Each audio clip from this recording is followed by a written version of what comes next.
Audio test, testing 1, 2, 3. Audio test, testing 1, 2. Council phone, thank you so much. We do have a connection. Thank you. Good morning, everyone. Fernando Campos, Executive Officer for today, Friday, December 16, 2022. We should get started in about 7 to 10 minutes. We do have a relatively long agenda this morning.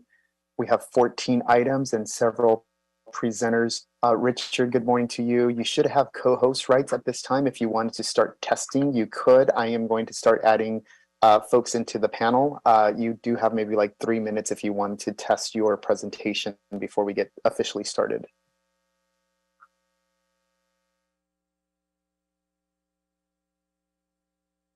Item number 1 will be presented by Crystal Lee. Item number 2 will be presented by Crystal Lee as well.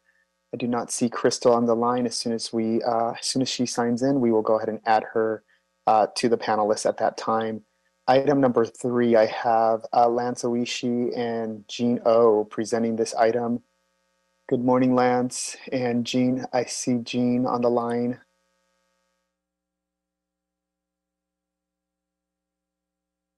Jean, I'm sending you an invitation to join us as a panelist. I believe Lance will go ahead and take the lead on this on item number 3.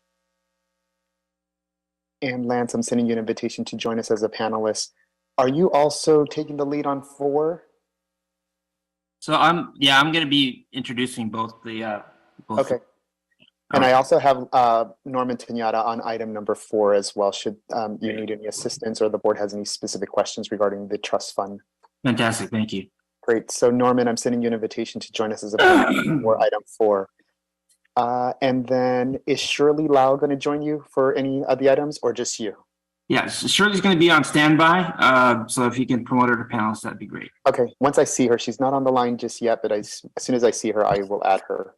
Fantastic. Thank you. Perfect. Thank you so much. Moving on to items number 5 through 8, we will request that to be taken together. Items 5 through 8, Roosevelt Bagby. Do not see Roosevelt on the line. However, Roosevelt, if you are user ID 34503, if you are 34503, if you could just raise your hand, I can go ahead and add you as a panelist. Again, this is for Roosevelt Bagby. Okay, see no hand raised. We will look out for Roosevelt for items 5 through 8. Item number 9, Ethan Wong. Good morning, Ethan. Do not see Ethan on the line just yet for item number 9. Moving on to item number, Nadir, were you going to present item number 9 for Ethan? Hi, Nadir, I opened up the audio lines. Were you going to present item number 9 for Ethan? Yes, I would. Okay, great. Thank you for raising your hand. I am going to add you as a panelist and I'll change the name out on my end. So it's for item number 9.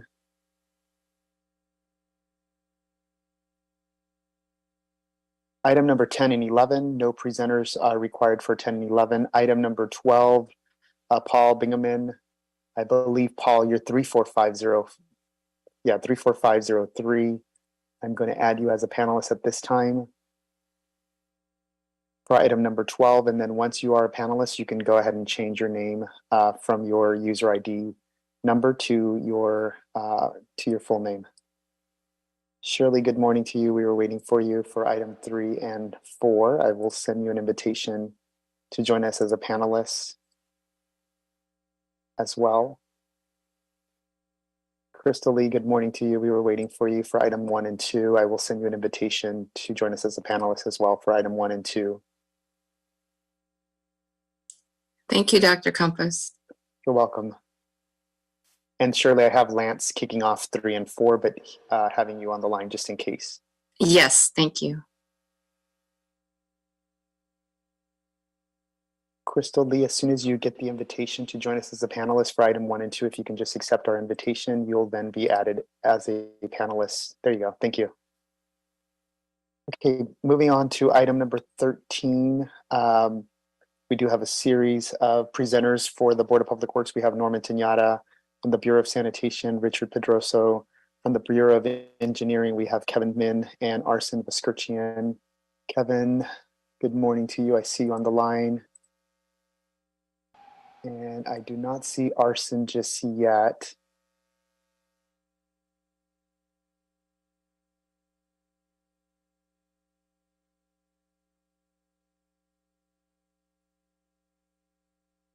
As soon as we see Arsen, we'll add him as a panelist at that time.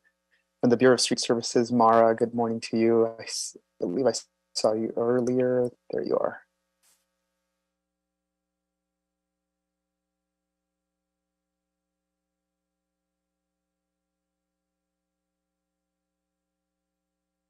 And from the Bureau of Street Light and Jaime Madrigal. Jaime, good morning to you. I'm sending you an invitation to join us as a panelist for item number 13.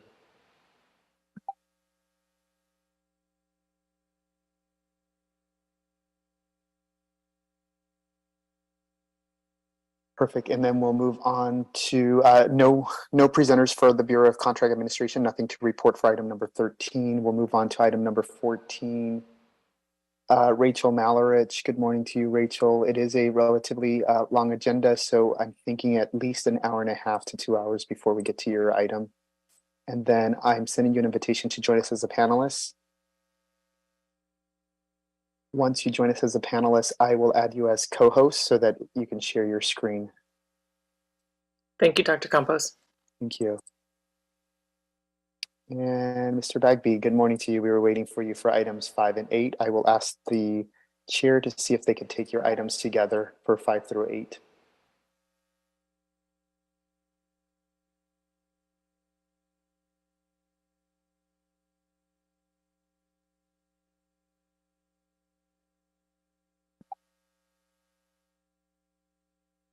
Great. I believe all presenters are on the line now for items 1 through 14. At this time, Bureau representatives that are on the line, thank you for joining us this morning.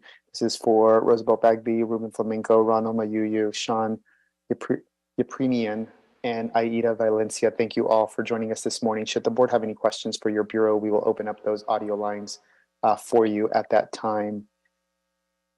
We do have one person that has raised their hand. Let me just double check to see what they would like. Jonathan Gregory. I'm a member of the public to speak.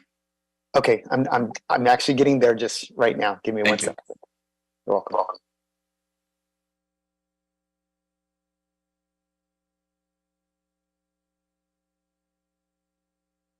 Great. So I believe I have all the presenters on the line and Bureau representatives. Again, thank you so much for being here this morning. Should the board have any questions for you or for your Bureau, we will open up those audio lines at that time for you. At this time, we're going to move on for general public comment or commentary from the members of the general public that would like to provide general public comment or commentary on any of the items for today's agenda. If you can please raise your hand at this time by pressing *9, or you can click the raise hand icon if you're joining us through the Zoom application. Again, this is for members of the general public that would like to provide general public comment or commentary on any of the items for today's agenda. If you can please raise your hand at this time by pressing *9 or raise your hand. We do have 4 members that have raised their hand. We'll go ahead and identify who they are. And Jonathan, since you were first, I'm going to go ahead and open up the mics for you again. If you can just unmute your microphone, let us know which item you'd like to speak on. Thank you. I'd like to speak on ongoing projects. Shall I name them? Yes, which items? Okay, ongoing projects is a Riverside Street Light pole replacement project. Okay. Are these ongoing projects on the agenda today or just in general? In general. Okay, I'm gonna place you under general public comment. You'll have 2 minutes to speak under that segment. As soon as we get started, then at that point you can list all the items, or you can just speak to them within that 2-minute segment. Perfect. Thank you. Okay, and we should get started maybe in about 2 to 3 more minutes. I'm almost there yet. I'm almost there to begin the meeting. And thank you, Jonathan, for joining us. We'll move on to the next caller on the line, Barbara Brody from the West Side Neighborhood Council. Good morning, Barbara. If you can unmute your microphone and just let us know, has the West Side Neighborhood Council made an official motion?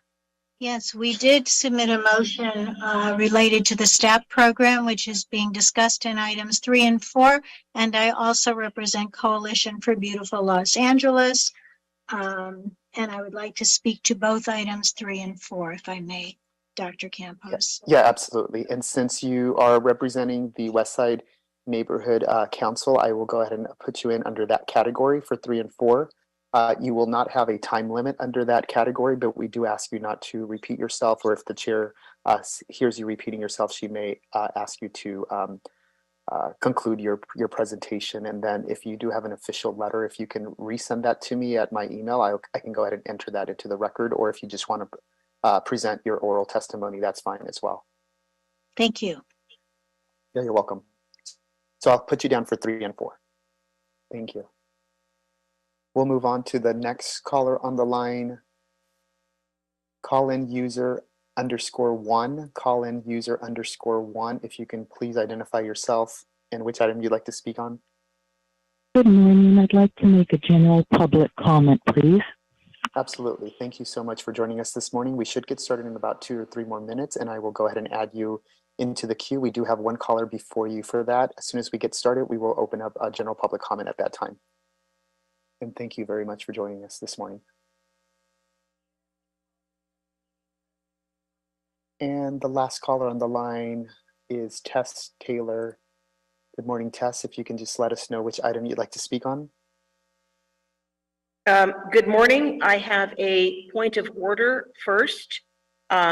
Before public comment, Dr. Campos, I am here in person at City Hall outside of Edward Roybal Session Room 350 because your office told me yesterday that there would be an in-person meeting. So I made a great effort to be here in person, and lo and behold, there is no one here.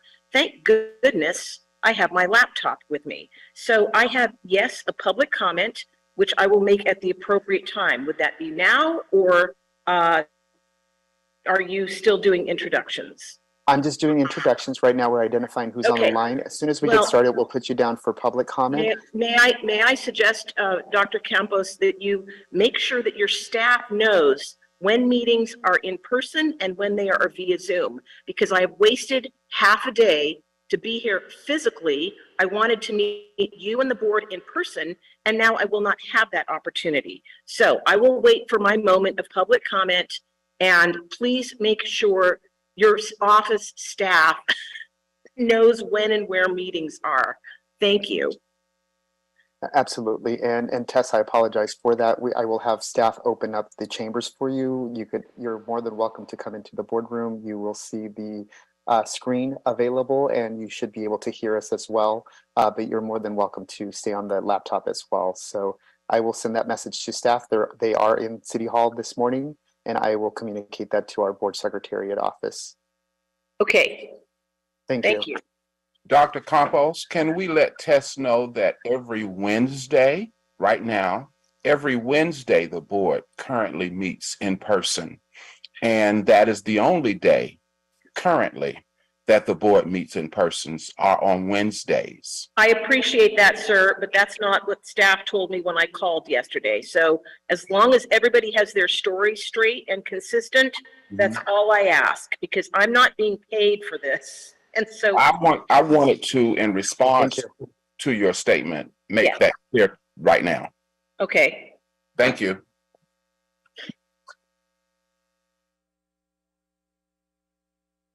We'll move on. See no other hands raised. Just last and final call, just in case anyone is joining us in the last couple of minutes. If you are a member of the general public that would like to provide general public comment or commentary on any of the items for today's agenda, if you can please raise your hand at this time by pressing *9 or click the raise hand icon. We did have 4 individuals already raise their hand in the queue. I just wanted to double check to make sure there's no other individuals from the general public that would like to speak. Seeing no other hands raised at this time, we'll go ahead and start testing our audio equipment and video equipment for our commissioners.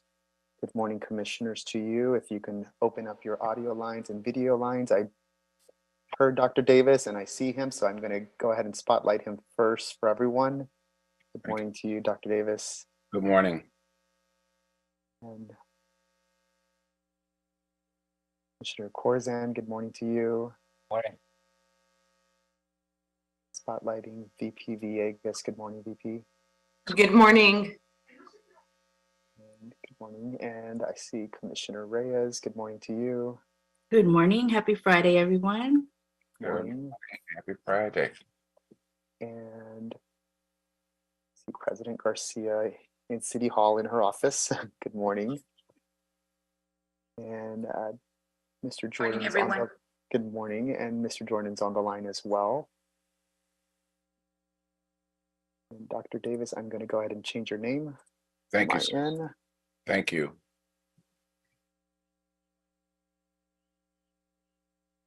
And President Garcia, we do have all presenters on the line. We also have identified callers for general public comment and commentary.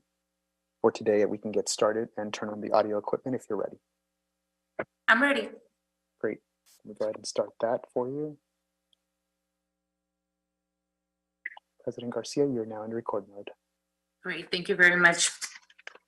Good morning, everyone, and welcome to the regularly scheduled meeting for the Board of Public Works for Friday, December 16, 2022. Dr. Campos? Good morning, everyone. Fernando Campos, Executive Officer, establishing roll call and quorum for today. We have President Garcia, Vice President Villegas, President Pro Tem Davis, and Commissioners Corzine and Reyes. President Garcia, you do have a quorum. President Garcia, we do have 3 members of the general public that would like to speak under general public comment. We also have commentary from the West Side Neighborhood Council on items 3 and 4. In addition to that, President Garcia and Commissioners, we did receive a letter from the Citizens for Better LA on items 3 and 4. That letter has been distributed to all commissioners, and it should be in your emails for your consideration. Again, that is for item 3 and 4. So just to recap, President Garcia, 3 members from the general public for general public comment, 1 member that would like to speak on item 3 and 4, and that person is from the West Side Neighborhood Council. Great. Thank you very much. With that, we'll take public comment now. Absolutely.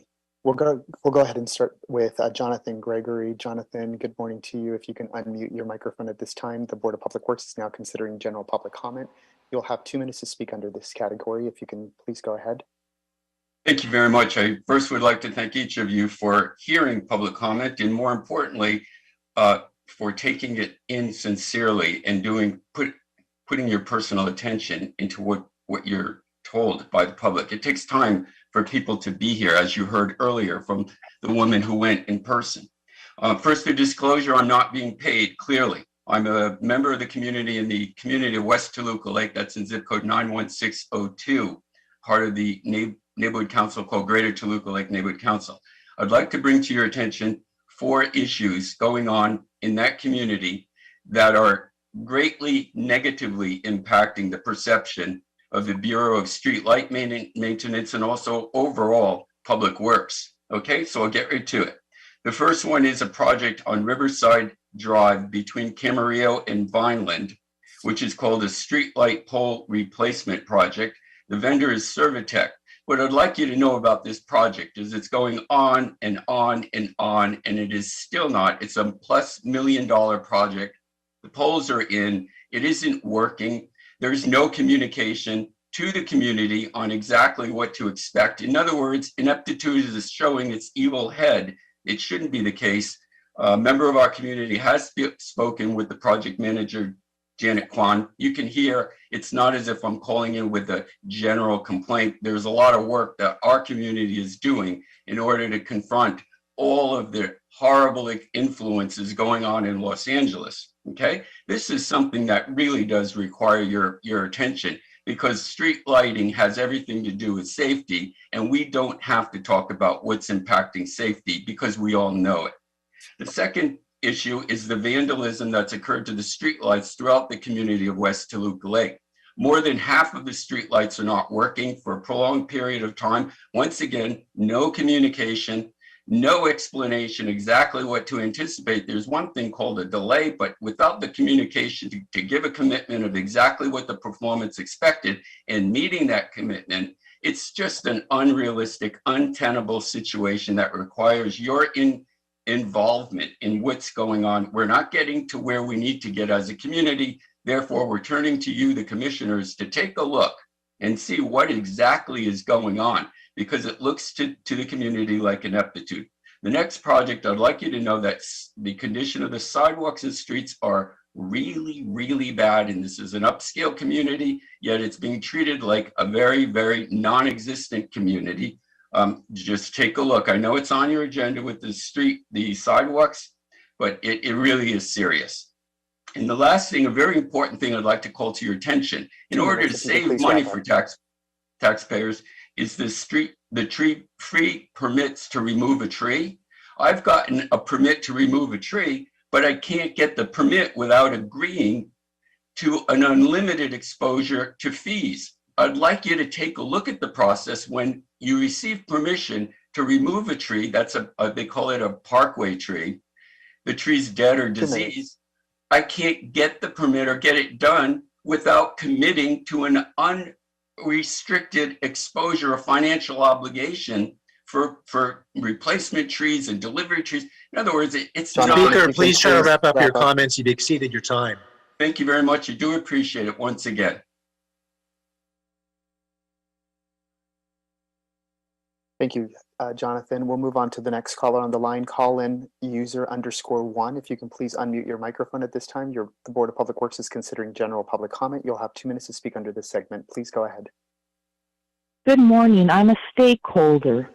During the pandemic, city services were either very limited access to the public or non-existent due to closures. It became necessary for the public to navigate the city website to get information to how to proceed with issues going on in the city. For instance, when one gets caught in horrific traffic due to a resurfacing project, one tends to want to look up information for future outings to avoid such a horrific event. I'm speaking directly about the Street Renewal Division page of Streets LA on the city website. While there is information under reports, oh, look at that, resurfacing work in progress. It serves no purpose when the last update was from April of this year. Oh, look it, resurfacing work completed. It serves no purpose when nothing comes up. I understand staffing is limited, but please do not dangle these wonderful opportunities of information available to the public, and when one clicks on it, it's outdated or not available. I did speak with someone in the division, and when I directed them to this page, I get the usual response. Oh, what is this? I've never seen this before. It would be lovely if internal employees take time to see what is available to the public. Thank you for your consideration of my message. Thank you so much. We'll move on to the next caller, the last caller for general public comment, Tess Taylor.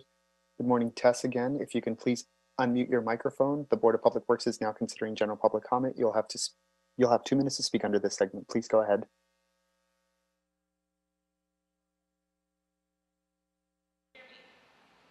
Tess Taylor. Hi, good morning to you Great. again. Can you Hi. hear me, please? Yes, we can hear you Thank loud you. and clear. Please go ahead. So- You'll have 2 minutes to speak. Thank you. Very quick point of order. Anna just let me into this wonderful hall. I am now in the Roybal Hall all by myself. So thank you very much to the Board of Public Works. I appear today in my capacity before you as president of the West Toluca Lake Residents Association, a community of over 900 households. I'm also an elected board member director of the Greater Toluca Lake Neighborhood Council. We are in substantial need of accelerating repairs in city street lighting because of the great adverse impact on our public safety. In recent months, thieves have stolen copper wiring, which has plunged more than half of our community streets into complete darkness. I informed Bureau of Street Lighting Executive Director Miguel Sangalang of the severity and sent him a summary of the various related service requests on Friday, November 11th, 2022. Many residents expressed fear and concern and have suffered losses. This was made abundantly clear to Los Angeles television viewers in the NBC Channel 4 news segment on December 8th, 2022, that street lighting has been out for months, if not years, in some instances, with inadequate response from any department or from LA City Council. This inactivity and repeated failure has consequences and leaves voters with unpleasant choices: remove their elected officials, sue the city, or become victims.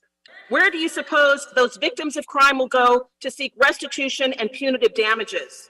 Our residential community is being put at great personal risk, including loss and damage to their property in West Toluca Lake. Ted Jordan, I'm sorry if my comments interrupt your work, but you don't appear to be paying attention. I'm not sure who Ted Jordan is exactly. We've received no timeline for repairs. Everyone I know and speak to is beside themselves with frustration and anger because of these repeated failures, and people who have a duty but who are not doing their job still collect a paycheck. Lighting, as you know, is a vital part of public safety and sometimes the only deterrent between lawful conduct, looting, violence, and chaos. We need the efforts of the Board of Public Works to assist West Toluca Lake to achieve street lighting as a vital component to enable protection of the residents and businesses of West Toluca Lake. We've struggled with the absence of street lighting for over 6 weeks and have a verified direct increase in crime as a result. It will only get worse. We are suffering and we need your help. To the extent you have influence to remedy the situation, you should redouble your efforts now. And I would be happy to interface with any of you and or a staff liaison. I will forward you my comments and a report of the street lighting outages in our neighborhood. Thank you very much. And Mr. Corsand, what you did for the elementary school in your district is exactly what we need for you to do here, please. Thank you for that. Thank you, Tess, for your commentary. President Garcia and commissioners, that does clear the queue for general public comment. Great, thank you very much, Dr. Campos. Public comment is now officially closed. Moving on to the approval of minutes for Friday, December 22nd, 2002. I'm sorry, Friday, December 2nd of 2022. Is there a second to my motion to approve the minutes? Second. Thank you. I'm going to take VP Villegas, Dr. Davis. Dr. Campos, there's a first by me and a second by VP Villegas to approve the minutes of Friday, December 2nd, 2022. Absolutely. We'll start the voting tabulation now. We'll start with you, President Garcia. Aye. Vice President Villegas. Aye. President Pro Tem Davis. Aye. Commissioner Corzan. Aye. And Commissioner Reyes. Aye. This motion is adopted and carries unanimous. Thank you. Thank you very much. I want to say thank you to the callers that called in today. And I also want to apologize to, I believe it's Tess who's here. I will hopefully make my way out there and be able to see you as well. I don't know why that information was given. We have been with this schedule since summer, Wednesdays in person and Fridays via Zoom. So I'm not sure where the confusion came in, but I do apologize for that as the president. So thank you so much for that. We're going to move on today's agenda. We kind of have a fully loaded agenda today, so I just want to make sure we get through everything. With that said, I know that there's a couple folks here for items 3 and 4. Colleagues, I'm going to go a little bit out of order today, given some of the time restrictions that I have as well. And so I'm going to take 3 and 4 first up, and given that we have folks also here to speak on that. So with that said, colleagues, unless there's any objections? Hearing none. Okay, moving on to item number 3. Item number 3, in all council districts, the request from the Bureau of Street Services, Sidewalk and Transit Amenities Program 2023, proposed program element installation and site preparation locations, recommending the board to 1, review and adopt the list of proposed sidewalk and transit amenities program, staff proposed program element installation and site preparation locations for the 2023 program year, and 2, Authorize and permit Transito Vector LLC, staff's contracted service provider, to perform site preparation work and install program elements at locations indicated on the adopted list of proposed staff installation sites. Before we go on to you, Lance, we're going to take public comment. Dr. Campos, we're ready for public comment on item number 3. Yes, good morning again, Fernando Campos, Executive Officer. Commissioners, we do have one member of the public, Barbara Brody from the West Side Neighborhood Council. Under the category for Neighborhood Council, there is no time limit, but we do ask Ms. Brody to not repeat herself. If so, then President Garcia, you can then let her know to wrap up her testimony. I will go ahead and open up the audio lines for Barbara. Barbara, the Board of Public Works is now considering item number 3. You will not be timed on this, but if you can please be concise and direct with our board, we would appreciate that. Please go ahead. Thank you, Dr. Campos. Thank you, President Garcia. I want to note that over 20 neighborhood councils have submitted CIS statements on the STEP program, and yet none of us were notified of this hearing today or of the consideration that you are taking now. And that explains why there aren't many people speaking on behalf of the communities to raise concerns about the proposal that is before you. The STEP program, as you may know, is the subject of 2 different legal challenges. Complaints have been filed, and I believe that many in the community believe that the program activities should not proceed at this time until the legal issues have been addressed. It is very painful to know that the list of shelters that was meant to be circulated to the public and through the CD offices were done from November 1st to December 1st recently.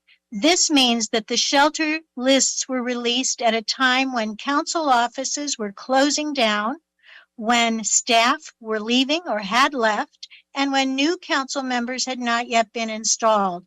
What it means effectively is that there was no conversation between council district offices and their constituents. The lists were not shared with us in the community, and yet you're being asked to approve these lists today. It is a sham. There was no public notice. We have concerns for the city with this program. We have concerns over the financial model that was presented and that now apparently is much changed.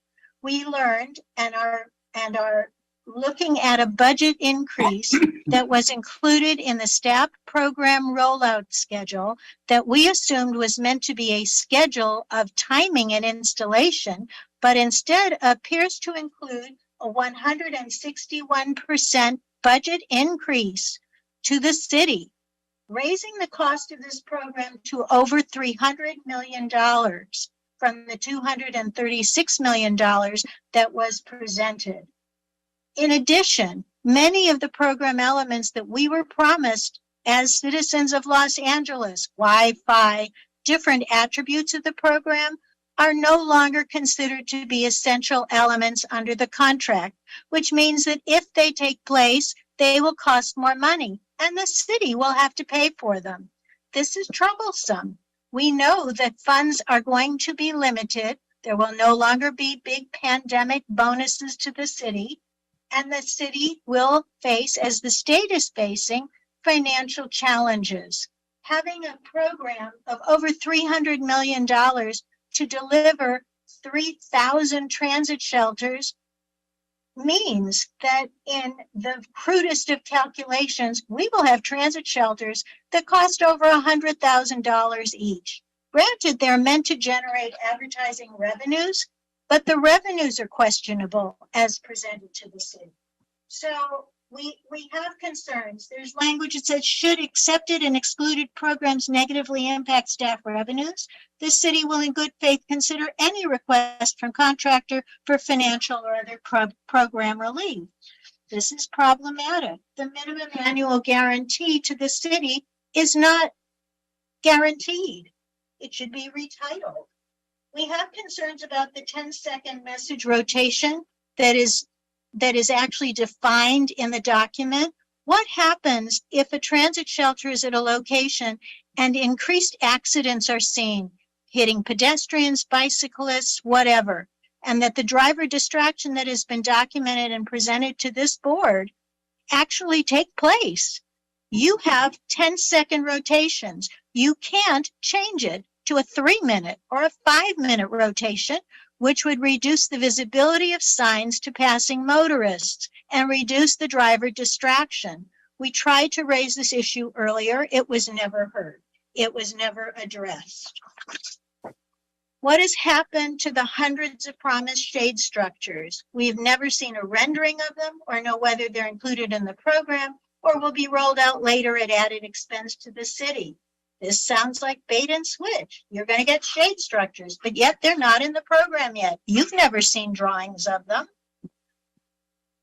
We're concerned about utility expenses. It says that the contractor is responsible for utility expenses, but later it's noted that the contractor's utilities expenses are capped.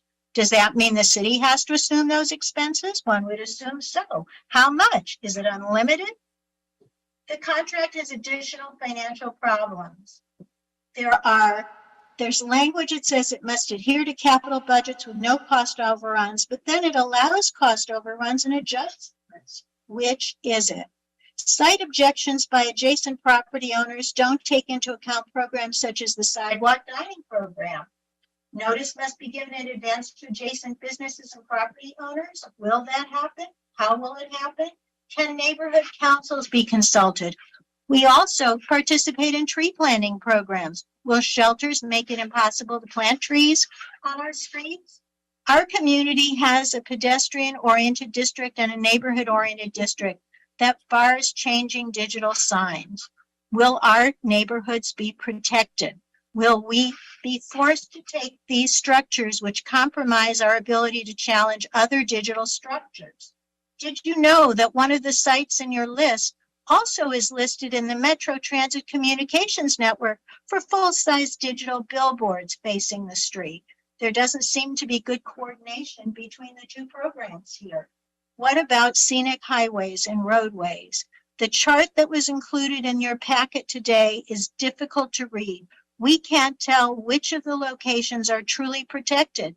It doesn't look like city designated, federally designated, and state designated scenic roadways are all protected under all scenarios, i.e. under commercial roadways. We have residences with homes adjacent to busy arterials. Will they have digital signs that change 24/7 outside of their bedroom windows with no recourse? I hope not, but currently there is no recourse for those residences.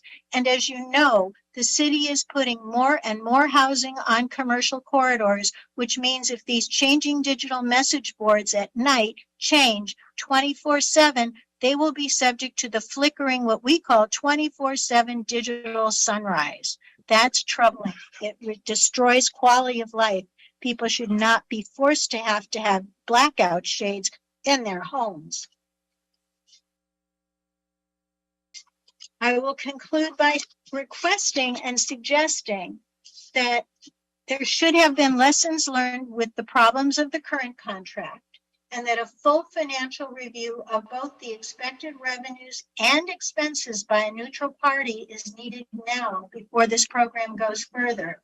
It is a house of cards. The expenses are mounting and the revenues are not assured or guaranteed.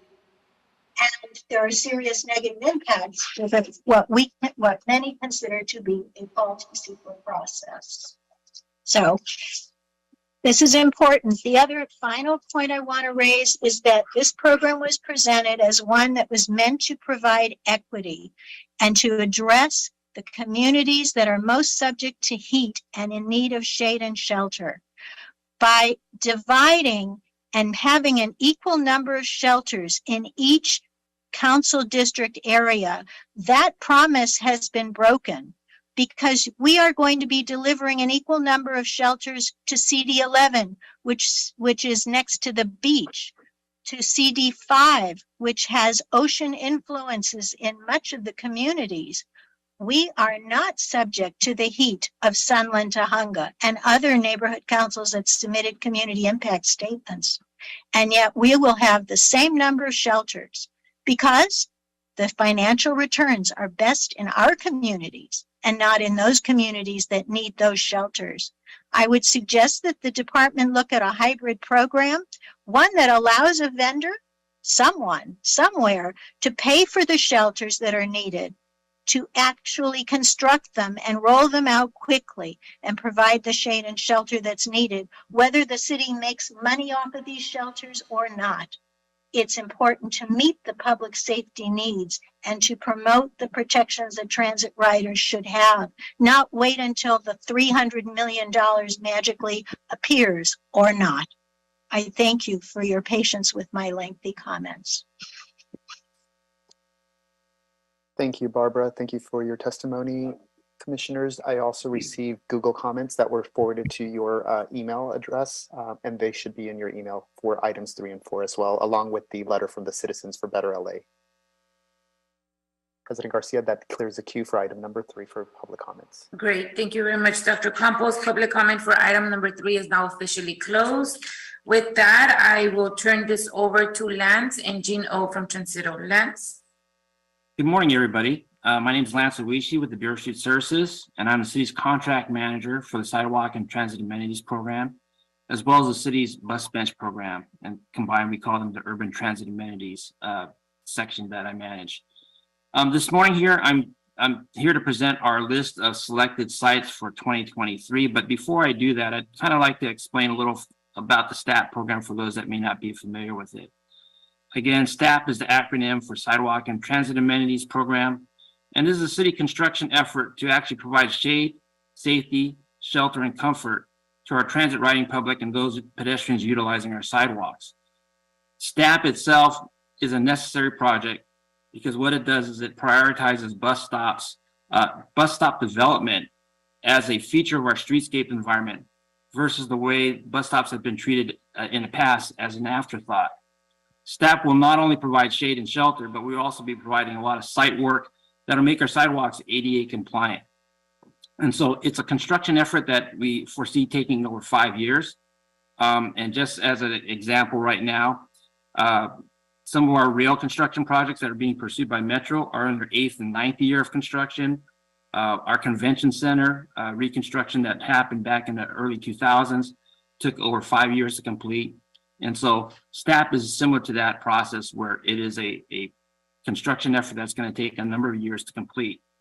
And as part of that, we will be installing new shelters on an annual basis. The total goal for the STAP program is to install and develop 3,000 bus stops throughout the city of LA. It's important to note that we have some 1,870 existing bus shelters out there already. So not only will STAP be upgrading and improving those 1,870 shelters, but we will also be supplementing that by constructing an additional 1,200 or so additional bus stop sites where we presently do not have any shade, shelter, safety, or comfort. We've selected these locations for the new shelters based upon data that we derive from the public domain. And part of that is the facts that we use to drive our decisions on where to place these new shelters are based upon high ridership, high heat, exposure to high heat and health effects of high heat, locations within equity-focused communities, bus stops that are in locations that are adjacent to regional trip generators, such as parks, hospitals, medical facilities, shopping areas, employment centers, and lastly, bus stops that have a long wait time. And so what we plan to do is place new shelters at these locations that need them the most. And that way, I think you may have heard that there is an equal distribution of shelters within the city of LA. That will not happen through STAP. STAP is going to actually place shelters where they're needed most. And so there will be a disparity between the number of shelters between districts. But at the end of the day, the equity component is to ensure that 75% of our bus riders in each council district are able to board a bus where we have a shade structure. And so with that in mind, we selected these sites for this first year for 2 reasons. First reason is to make sure that we are able to upgrade existing shelter sites that are able to generate revenues that are sustain the program moving forward. The second part is actually to address what we call priority one locations. These are the locations that require shade and shelter safety the most, based upon our research. And so we have these two side-by-side lists that we're going to be working on concurrently as we roll out STAP in the 2023 fiscal year and beyond. And again, I want to emphasize that this is a 5-year construction window. So this list that we're approving this year is just the first part of a 5-part rollout series. And so each year we will be coming back to the council, back to the communities, back to the Board of Public Works for approval and authority for which sites we want to move forward with. And the other thing that allows us to do is adjust for changes in our transit ridership moving forward. We know that Metro, in talking with them and coordinating our efforts with them, they're in the process of realigning their bus services. And so we will be walking in lockstep with them to make sure that we provide our facilities where they're needed most. One of the things I found out by managing the city's transit shelter program for the last 20 years is that transit programs and transit routes and operations, they're very fluid and dynamic and are constantly changing. Our program itself allows us to make adjustments for those changes and again, provide services where they're needed most. And so this is really a construction project where we are providing a critical service and need for the general public. And, our overall goal is basically get people out of the cars into public transit, free up our freeways, make our streets much more livable and walkable. And so by doing this, we believe that this is a critical component to allowing us to get to that ideal situation. So before you, again, this morning, we have these lists of sites. They were vetted through the council offices. They were made available to the council's offices on November 1st of this year. We provided the council offices with a 30-day period to review these sites and provide their comments. Several of the council offices actually adjusted their lists, and you may see that in the comment section on the list that you have before you. There's a couple council offices that actually exceeded our December 1st deadline, and we allow for that. We created that flexibility. And so there's actually, I'm going to be talking about a couple locations that we want to add orally to that list today on behalf of one of the council offices.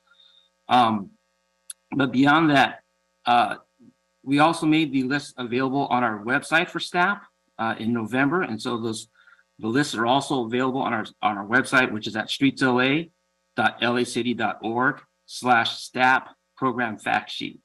And at that website, you can not only find a list of our locations, but links to our interactive map that help inform people what the overall vision for STAP is and where we plan to put shelters going over the 5-year program and the rollout period for the program itself. So real quickly, the one council office that got to us actually last week after we had submitted our report to the board for uploading to the board's website is Council District 8. And they asked that we add these 5 locations to their specific list. And I am going to use our transit terminology, so I hope you'll forgive me for that. But here I go with these 5 locations. Location number 1 for Council District 8 that they'd like to add is westbound Manchester, far side Broadway. Second location is eastbound Manchester, far side Broadway. So we're actually looking at 2 locations at the Broadway-Manchester intersection. We're also looking at a location at what we consider northbound Western, far side Florence, eastbound Vernon, near side Lemert, and eastbound Vernon, near side Western.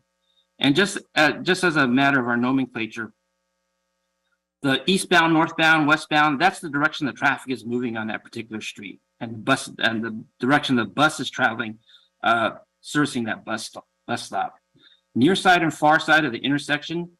Near side means that it's the bus stop is on the corner of the street where you're approaching the cross street. Far side means it's on the side of the intersection as you're departing from the cross street. And we have bus stops on both sides, both near side and far side. Some intersections may have upwards of 8 bus stops serving all directions for a typical two-way intersection. So this description nomenclature helps us to pinpoint exactly which location the bus stop is at. Again, these 5 locations are locations that CD8 would like to add to the list and supplement with what's before you this morning. And with that, we'd kindly ask the board consider and approve this list and provide us with the authorization to proceed. One last note about this list, it far exceeds the number of locations we can actually work at in the upcoming year. I believe the combined total between the upgrade sites and what we call our priority one refresh sites is some 600 locations before you right now. We believe that we'll be able to work at probably maybe 100, maybe 400 sites at the most, 420 sites at best. But one of the reasons why we provide such an overage of locations is because we understand and know that site conditions change over time. And so what might have been a viable site 6 months ago, we may show up there, in March or April, June, or whenever we start doing construction work and find out that the bus stop has been relocated, or a construction project has started on adjoining property that has forced the bus stop to be relocated, or maybe the bus operators such as Metro or Foothill Transit, they may have relocated their bus stop. There may be other on-site locations that we encounter, challenges such as utilities that may prevent us from installing foundations that require further engineering and lengthy study. So the additional sites provide us with options to move forward with our construction, maintain our construction schedule on an expedited basis without having to slow down. If we encounter a location that has an extreme challenge, we can bypass that site for another site that's already been permitted via this list. And this is a really critical step because our existing program right now that we're just wrapping up, that's coming to expiration, had a very, very difficult and lengthy site approval process that really prevented that program from reaching its full potential. And so one of the things that's really important about what we're doing today, it's actually part of a contractual process that's written into our contract that is intended to help expedite the approval of sites and therefore put the onus on Transito Vector, Gene here, who's with us today, to meet that demand and expedite the installation of the shelters and meet that 5-year rollout so that by the end of that 5-year period, which we anticipate will be early 2028, we'll have 3,000 brand new shelters in the ground, operating, serving the city, providing the shade, shelter, safety, and comfort that we so desperately need. And so with that, I open it up for questions. I'm here to respond to that. We also have with me this morning our Assistant Director, Shirley Lau, and Gene O, who's the CEO with Transito Vector. Thank you so much. Thank you, Lance, for that report. Appreciate it. And thank you, Jean, for being here as well, and Shirley. Colleagues, any questions? I see Commissioner Corson with his hand up, so I'm going to call Commissioner Corson first. Thank you. Thank you, Lance, for the presentation. I have a lot of questions, but I will start off by saying that I fully support this. I think it's the right thing to do. It's long overdue. We need more street shading at our shelters. We just need more shading in general across the city, whether that's tree canopies or shelters, physical shelters at bus stops. One of the things I know you had mentioned was that about council offices and their list of approvals. I just want to be clear that the council offices at a third of these districts who gave Streets LA these sites for approval are no longer representatives of those areas. And I want to make sure that we are all on the same page, that there are no delays. So if you could talk a little bit more about the timeline so that council districts 1, and 13 and 11 and 15, and I'm sure I'm forgetting one, 5. Thank you, President Garcia, for mouthing that. Are not going to be obstacles in terms of implementation of the timeline as we move forward. So that's my first question, if you can answer that. Certainly. So, unfortunately, the timing of when our contract was approved made us compress our schedule for this site approval process that we're going through today. Under normal program year, and what we had hoped to be for this year as well, was we would prepare the list and have it ready for a council review through the summer months. And so that we would be having the same discussion we're having today, just before the holidays break, we would actually be having that towards the end of summer, beginning of fall. And so it's unfortunate right now that this compressed timeframe coincides with the council's, new council administrations coming in. That being said, again, we need to look at this as a 5-year process. And so this is just step 1 of 5 years. The council offices will have the ability to provide input for the remaining 4 years. And so we will continue to work with and engage those council officers, new administrations especially, to go over those lists to ensure that they're okay with what we are looking at and explain the program, because I know that a lot of them are not familiar with what STAP is. It's one of the reasons why I kind of did a little bit of a background of what the program is all about, to make sure folks understand that this is a construction project that was authorized by the board and by the city council and mayor. It's going to take us 5 years to get there. And so those council officers will have the ability to provide input. And again, most of the lists that you have before us are locations that already have transit shelters at those locations. These upgraded transit shelter sites are where we have existing shelters. And so really the function of that location is not going to change unless, of course, as I mentioned, the transit operators abandon a bus stop or relocate, a line or something of that nature. For the priority 1 locations, again, those are locations where we have a greatest need for shelter and shade, and we use those data sets that I mentioned before to help us derive those locations. If a council officer wishes us to make adjustments to the list, I believe we can do that. We'll have to come back to the board for reapproval for a permit, but that is something that we can certainly look at. And in fact, we plan to do an interim list because right now we realize that we actually don't have enough of these priority 1 locations to keep us moving forward for the whole year. And so likely we will be coming back to the board in February or March for reapproval of a supplemental list that will be added on to this list we have before us right now. And so with that, hopefully that'll allow the new council administrations some time to get adjusted to, not just Public Works, but the entire city and what they need to, move forward with. And we'll, by that time, have had the ability to brief several of the council offices. I know right now we have briefings already set up with council districts 1 and 13. And we are reaching out to the other new council administrations as well to make sure that they are up to speed on what STAP is all about, and that we can continue the dialogue from there. In a lot of ways, this is a moving train, and it's already left the station miles out and whatnot. But and I'm not the liaisons to the council districts that are new, so I'm just wondering, what happens if we wait the 3 weeks or a month until our January 11th meeting to approve this, to give you time to brief those 5 council offices and make sure we're all on the same page. And 2, I guess maybe an alternative is, can we move forward? And this will go into my next question, possibly of the equity issue of a tentative approval for those 5 or something along those lines. And for the 10 who are incumbents, we kind of move forward. And I say this because just to, as Lance had told me earlier, colleagues, this does not go to council approval. This is us. So we're really making decisions for 5 new council districts at this point.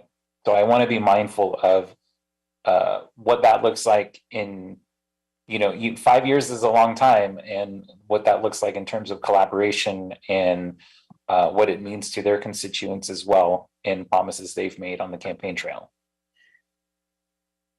So, Commissioner, I would say that if the board determines that they would like to approve the list for the 10 council districts that are remaining, and delay the approval for the 5 new council administrations, I think that is the board's prerogative, and we would definitely follow that lead. As far as delaying the overall program, right now we are in a pretty critical stage of doing a lot of design and engineering work. And so in the overall picture, will a 3 or 4 week delay hurt the program substantially? If you look at it from a 5-year term, likely not a lot of change, but on an annual basis, I think 3 or 4 weeks is pretty critical. We lose an entire month basically. And as it is this first year, we're just trying to launch the program, right? So we're only probably installing less than 10% of the overall inventory of the program is contemplating. And so to that extent, it will delay that and push things back to a certain degree. And actually, since Gene is here, I'm going to ask him to kind of chime in and see if he can elaborate on what a delay of another 3 or 4 weeks might mean to them. Actually, Lance, if you don't mind, if I could help clarify some items for Commissioner Corson. Shirley Lau, Assistant Director of Streets LA. Commissioner Corson, I think at this time, in the beginning of the year, we look forward to meeting with all the new council offices, and also we do have a community outreach component that's going to be ongoing as well on these new locations. And so I think, in discussions with the new council offices, if they wish to make adjustments to this list, I think we have time. As Lance did say, Gene and his team, they are working on the design. And so that would still be happening in January. We're not stopping that. And I think it would be good for us to meet with the council offices and come back to the board should there be adjustments to the list. But we will be doing that early in the year. So, sorry, Gene. So Shirley, just a quick follow-up. To clarify what you're saying is we could approve this full list, but if other council districts that are new say, no, I don't want maybe 6 of these, they can come back to us and we can change it. So it's not like set in stone concrete. Correct. And and if the board wishes to, I recommend doing that, because I think, like Lance said earlier, a lot of the locations, there's already a shelter. It's not like it's not a transit stop and it's a new one. So we will do our best to explain to the new council offices on the needs there and have them have the data there to show them why we are proposing it. But definitely, I think it would be good for us to come back again to the board for any adjustments in the 5 districts, or any other districts for that matter. And I don't believe it'll be substantially delaying our project because of the timing that Gene is working on the design, and they're really expediting that right now. I hope that answers your question, Commissioner. It does. I didn't know if Gene wanted to still add something to it. Oh, sorry, Gene. Go ahead. I want to just commend the City Council on the decision of kind of this entirely new process, right? To expedite the permitting process, because just to kind of give you an idea of the challenge that we have, right? The last 20 years, there ended up being about 660 shelters built, right? So we're trying to, in essence, do more than 4 times that amount in 5 years. And so the foresight of the City Council to create this new permitting process, I think, is paramount to make that happen. With that said, a lot of these manufacturing components are interrelated. So, for example, if we're trying to install shelters beginning in July, we need to place orders on components in January, right? Because there's a 4-month lead time, and then there's a manufacturing time. So, I think for the sake of really fulfilling the promise of so many of the community that want more shelters now, the idea of getting these approvals, getting it going, I think would help fulfill that need. And so, given again the complexity of all of these components in manufacturing, waiting a few weeks really does affect the end result, which is when shelters would get on the ground. Thank you for that. So my next questions, colleagues, I apologize, my last one goes to a little bit of the equity issue, and which is a big component of not just street furnitures, but just city infrastructure resources in general. And Lance, you had mentioned like one of the first steps is to figure out which shelters are in good condition to be replaced, but then can be sent to areas and installed that don't have shelter. Do we have an idea of where these good quality shelters are? And do we know, or do we know where they would be sent to? Do we have a priority list of where these shelters would go to? Thank you, Commissioner. Yes, we actually do have a priority list. Again, we've mapped out where all the bus stops are in the city. We know where the bus stops of greatest need are at. And again, we've prioritized those priorities 1 through 4. For this first go around, we are trying to get shade and shelter out to those priority 1 locations as soon as possible. And so one of the things that's critical about approving this list, it allows us to further calculate where we may be able to take some existing shelters out and move them immediately to these locations where we need shade and shelter. As I mentioned, we're going to be upgrading shelters, replacing existing shelters. We believe, based upon surveys that we did prior to the start of the RFP process, that upwards of 60% of our shelters are actually in really great shape. And it's one of these things that we're fortunate we live in the dry, arid climate of Southern California versus the damp, humid locations that get snow like Chicago, New York. Our shelters are not going to rust out. In fact, we have some shelters right now that are more than that were installed for the 1984 Olympics. I'll just put it that way. So they're approaching 40 years in age.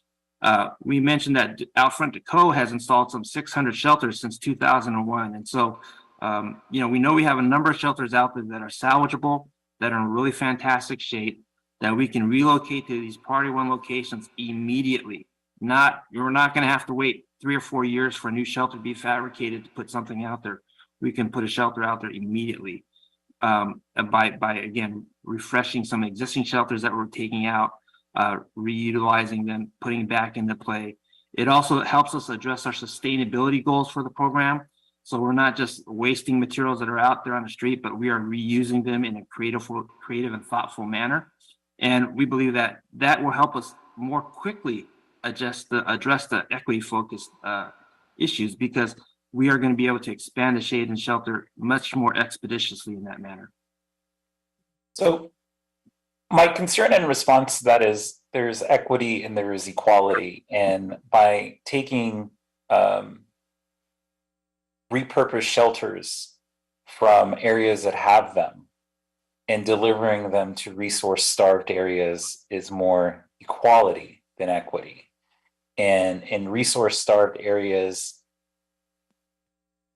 I'm not sure how comfortable I feel with the idea of, well, this is the fastest way to do it, so they should get 10, 15, 20-year-old shelters as hand-me-down, shadings as hand-me-downs, rather than being prioritized for the new projects. And I understand, we have to get shade and structures out there ASAP, but there is an element of it where it doesn't necessarily deliver equitable allocation of resources and is more about deploying what would be the fastest way. And that part of it, it feels like a necessary evil to do, but it's just not a part that I'm comfortable with. It's like being a child, and I am, not the oldest, but I need clothes. So if all the best I can have in clothes are hand-me-downs,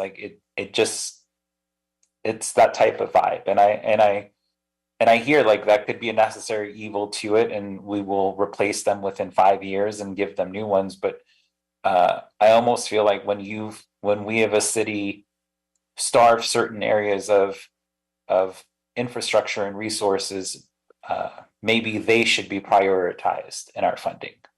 That's not necessarily a question, but a comment. And I will conclude with that. Thank you. Thank you.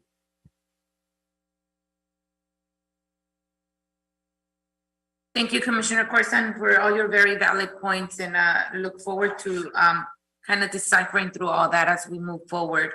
I think it was Dr. Davis and then Commissioner Reyes who lifted their hand. So we'll go with Dr. Davis and then with you, Commissioner Reyes. Thank you so much, Madam President, and Lance, Jean, and Shirley for the presentation here today. I just really want to briefly, as fast as I can, kind of clarify some of the particular perceived misconceptions. I think Commissioner Corson talked about equity versus equal, and it was mentioned in terms of the discussion about equity that each district has an equal number of shelters. Is that true or that's not true? That is not true, Commissioner. We will be placing shelters where they're needed most. And so based upon that criteria, there will not be equality as far as shelters in each council district. Some will have more than others. Great, thank you for that. The other thing is that it was mentioned that we had a timeline of November the 1st to December the 1st. And I think in some ways you did reference that we have, in the way that we have administered the program, been flexible with the council offices so that then the timeline that was suggested as a rigid period from which we've implemented the program, is that true or not true? We've tried to make it to set a schedule to keep us on track, but we have offered flexibility to the council offices, and we will continue to offer that flexibility to the council offices. As I mentioned today, we've on behalf of CD8, we're adding in an additional 5 locations that they got back to us just last week. And so should we need to do that, we will come back to the board for additional requests to permit sites that council offices may raise in the interim. We envision this, though, however, to be an annual process. And so hopefully with the contract now being fully in place, within the next several months, we'll be able to reach out to council offices and start working on our list for 2024. And at that point, you know, by the time we come back to the board for permits and authorization next fall, we will have had a robust discussion with the council offices about which locations they would like for us to proceed with and move forward in that fashion. Sure. In addition to the fact that you have presented the addendum that had been presented to the office from the 8th Council District, which you did read in the report. So that is another example of the flexibility that has been implemented in the presentation of this program to the various, or to the 15 council offices. Some of the concerns also exist that the Streets LA website has put the information on and available. Now, my question and my concern is, did we discuss with the council offices that this would be on the website so that they might have been able to share that information with neighborhood associations in their jurisdiction? You know, I wish we had that conversation. I can't say that all the council offices were of that understanding. We did let folks know that we would be putting the information up on our website. I'm not sure if that message was conveyed to the council offices themselves, or I mean, that the council offices were able to convey that to their constituents. Unfortunately for us ourselves too, we could have done a better job in getting an email blast out to the neighborhood councils or something of that nature to let them know that the list was available on our website, and we will endeavor to do that moving forward. Okay, thank you for that. I think that will be helpful and help make it a much more effective presentation for us. There were many issues of concern also raised in terms of cost overruns, the implementation of the program in terms of how it impacts planting trees, the impact on other digital structures, the issue of cost overruns, utility expenses, and our vision for shade structure promises in terms of where we within the city and in specific council districts promise that in fact that these shade structures would exist. So looking at all of these concerns that have been raised, how did we address that in this issue of various years that we will be coming back? Did we do an overview in this program and in our discussion that dealt with some of those issues and concerns that was raised? And I guess I could summarize my concerns here to say, in a question, how will we, over the years that we are coming back, deal with some of these concerns that were raised? Oh, those are all great questions, Commissioner. And let me start by talking about the shade structures, shade structure matter itself. The contract itself does mandate or require a Transito Vector to build out 450 shade structures in addition to transit shelters. So 3,000 transit shelters plus 450 shade structures is what the program will be furnishing to the city. The shade structures are something that are still under development. There were proposals that were presented to us during the RFP stage that are now being refined and pursued by Gene's design teams. So we don't have the final designs for the shade structures yet, but the intent for the shade structures are to allow us to put shade at bus stops where a traditional bus stop, a traditional bus shelter would not fit. And when I say would not fit, it's because our sidewalks come in all different shapes, sizes, widths. They have all types of different, facilities that are already out there installed. And so we need to sometimes shoehorn a bus shelter or shade structure into a location that really wasn't designed for it. I think one of the big things that staff is going to be doing is actually we're going to be changing the sidewalk areas wherever we put in either a shade structure or a shelter. And what I mean by that is the reference sidewalk work that I talked about earlier to bring the locations into compliance with ADA. Like I mentioned, 95% of our sidewalks and bus stops areas do not comply with ADA right now. And so we will be required to do site reconstruction work. And this was something that was not required of the existing program right now. We looked at things from a two-dimensional perspective and made sure we had adequate widths to allow wheelchair access and that type of requirements. But now what we're looking at is the third dimension in elevation and grades. And it's something that we're having to come back and address specifically because of some of the legal actions that the city was exposed to since the program started 20 years ago. The existing program started 20 years ago. Now we know that whenever we install a shelter, we need to also make the shelter, the area around the shelter ADA compliant. But what that's going to allow us to do is actually construct a bus stop that is designed to function as a bus stop. It'll allow us to make slight rearrangements that if we need to, we can do that to make sure that the boarding areas are free of obstructions so that, for example, right now, we have bus stops where you may have a fire hydrant or a tree or some other obstruction right where the front door of the bus opens up. And so when someone comes out of the bus, they run into these other obstructions. We have the opportunity to create bus stops that are going to function more like a transit stop, like a rail platform type of transit stop. We have the ability to coordinate the placement of trees so that we don't have those conflicts, that we're able to put it in a complementary fashion that's able to provide additional shade and shelter out there in addition to the structures that we install. So we anticipate that this program is going to do a lot of things, but all those things come at a cost. And so one of the things that it's unfortunate that a draft document was somehow released publicly that talked about the differences between what was submitted to us in early 2021, February 2021, and some of the costs that we think are going to be involved now. And when a lot of the proposers submitted their documents in early 2021, the discussion about doing these sidewalk improvements was not part of that discussion. It was strictly about transit shelters. And so now that we are combining the need to do sidewalk work plus transit shelters, you have a much higher dollar figure for the overall program.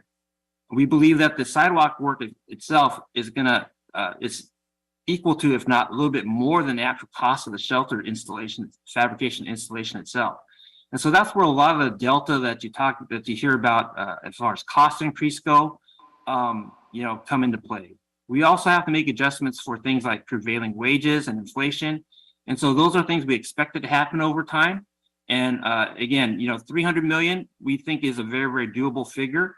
And we are planning to proceed and install the program and implement it.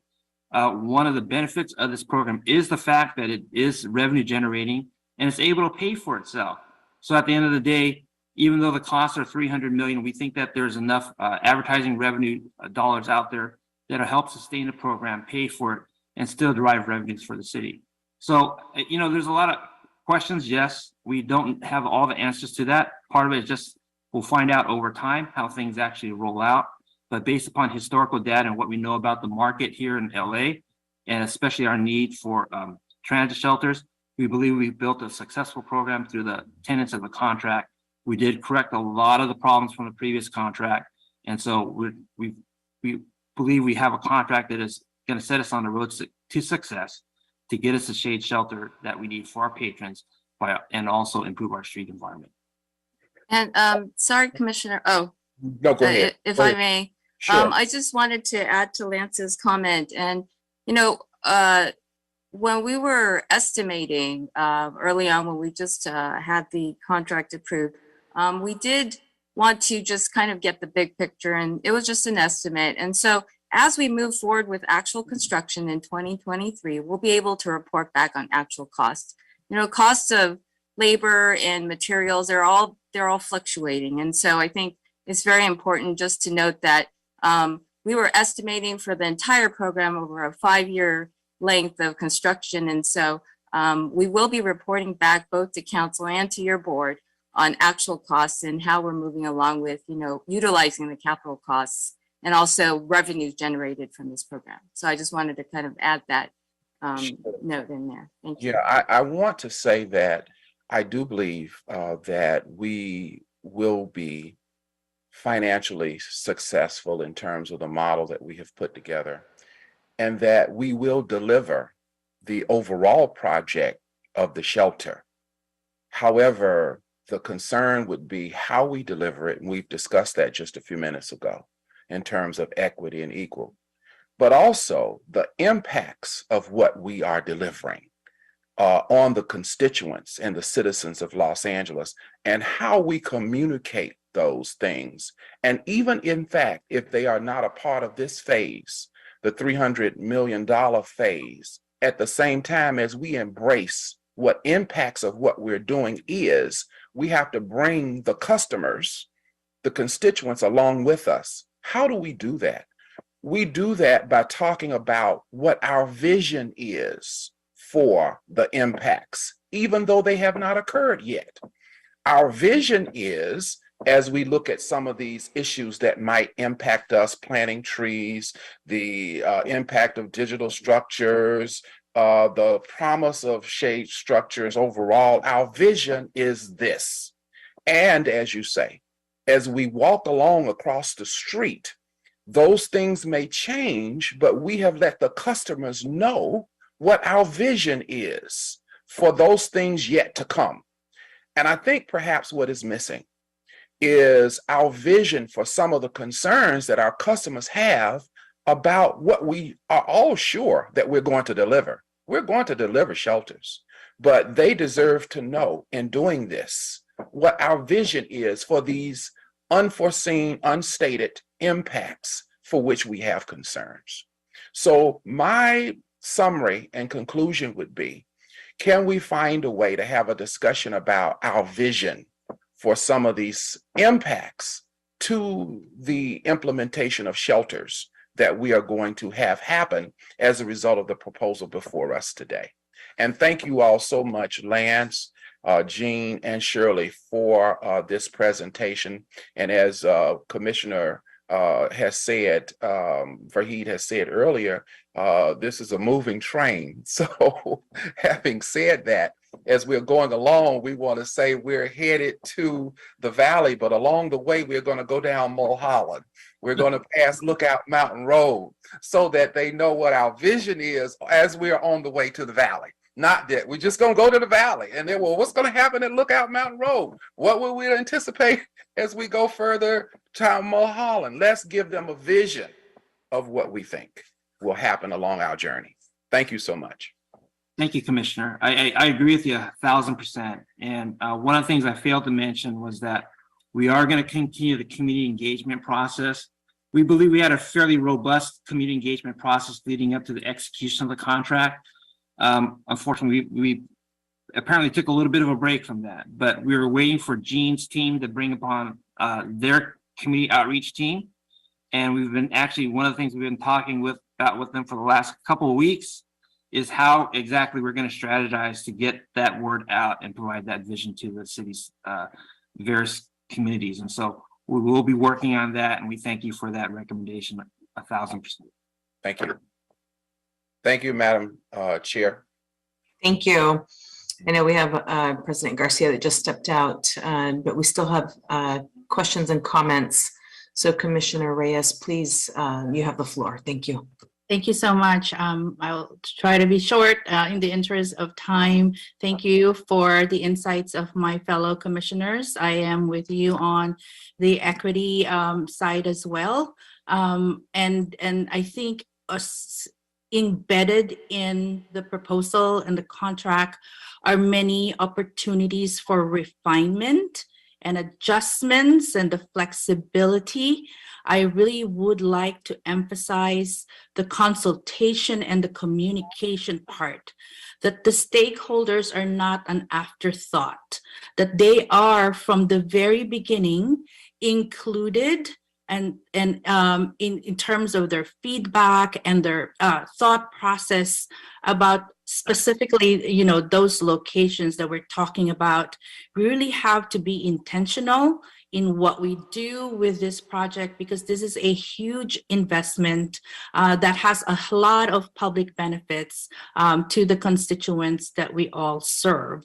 And having said that, on the equity piece, you know, that equity is really a solution for addressing the imbalances that we have. But let me take it a step further and talk about justice, because, you know, justice can take equity one step further by really fixing the systems that are not working. If we have that opportunity within this program to fix the ones that, you know, we've heard over and over from our constituents that that we lack something, that we are slow, we are inadequate, we're not addressing really the needs, because we are looking for a way that leads to long-term sustainable and equitable access for generations to come for these programs that we have invested so much for, just not on the money part, but also on the labor and the talent that we have here, you know, serving our city. So that is just my thought for today, is just extend it more. If we can fix the systems and embed the justice part of it, please do so. The question I have, though, is on the virtual power purchasing agreement, and having been, oriented on the utility part, because I've read that this is the highest capital expense, but this aligns with our Green New Deal LA program. Could you just elaborate a little bit more so that we can be educated about this specific portion of that project? Thank you. Sure. I'm going to ask Jean to kind of provide some insights on that. And I think that's one of the key strategies to help us successfully advance the program. But Jean has a lot of the details. So, Jean? Yeah, I appreciate you looking into our strategies and really digging in, Commissioner. The VPPA strategy was something that we initiated early on in the process to look at different ways to maximize the city's profit participation, right? Because as we talked about, by the city investing into this project, it has a much greater control of the project. It's what's going to allow, of course, us to get to the 3,000 bus shelters. And it allows the city to be flexible in its needs. For example, if it needs to increase its capabilities of ADA, construction, it could do so because it's owning the project. So the VPPA was an idea to capitalize the energy costs, right? In other words, instead of paying utility costs on an annual basis, you're paying for it upfront and you're locking in rates and making it a capital expense. It's something that we ultimately decided not to do at this moment because the VPPA market was a little bit unpredictable, as you can imagine, over this last year. But it's something we definitely can revisit. And if we do revisit that, what it will, again, allow the city to do is to lock in rates and to maximize its profit potential, perhaps raising the profit levels up even beyond the 60%, 60.5%. So that's, I think, the greatness of this project is the flexibility and the ability to look at it from a holistic perspective. I will say that we have been paying a lot of attention to the energy and the sustainability of this project, not just financially, but also environmentally. We know that's a very important topic of conversation for so many Angelenos. And so, we have been looking at things such as solar power generation. We're looking at, ways that we could use these shelters for redundancy for battery backup. So the continuing evolution of this project is really what's exciting to us, right? Because as this becomes much more of a infrastructure project, as Lance talked about, we could look at how we could align the future that we want to see Los Angeles with using STAP as a conduit for that. So what you're saying, Jean, is that even though it's not currently now in the program, you're going to, if the opportunity comes, revisit it and And have you established communication with, say, the Department of Water and Power, so that at least, the planning or the thinking or the concept, the conceptual, recommendations could start? Or have you just stopped the concept itself and will not pursue it until such time? What's your timetable? Yeah, again, I think this is the greatness of the way the city has written this contract, right? The contract actually stipulates that our responsibility is to be continually monitoring for new trends and new ways for increasing the city's goals through STAP. So that's actually a responsibility that we are continuing to be beholden to because of the way the contract is written. I will say also what's great about this project is that because Streets LA is in essence managing this project alongside us, that these relationships with DWP, with BSL are a lot more cooperative and a lot more collaborative because Streets LA has taken, in essence, the front row seat alongside us on this project. So we're very excited about collaborations with the DWP and yes, to confirm what you're saying, that the VPPA initiative is something that we're not doing now, but we are definitely looking at moving forward alongside other sustainable practices that I articulated.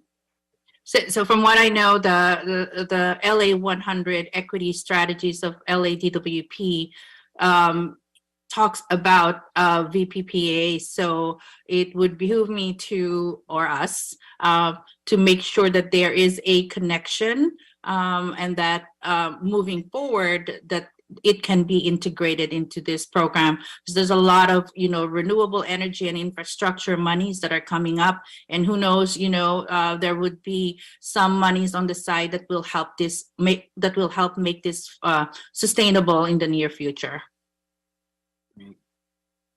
Thank you. Thank you. Thank you, Commissioner Reyes. And thank you, Lance and Shirley and Mr. Jean O for attending today's meeting.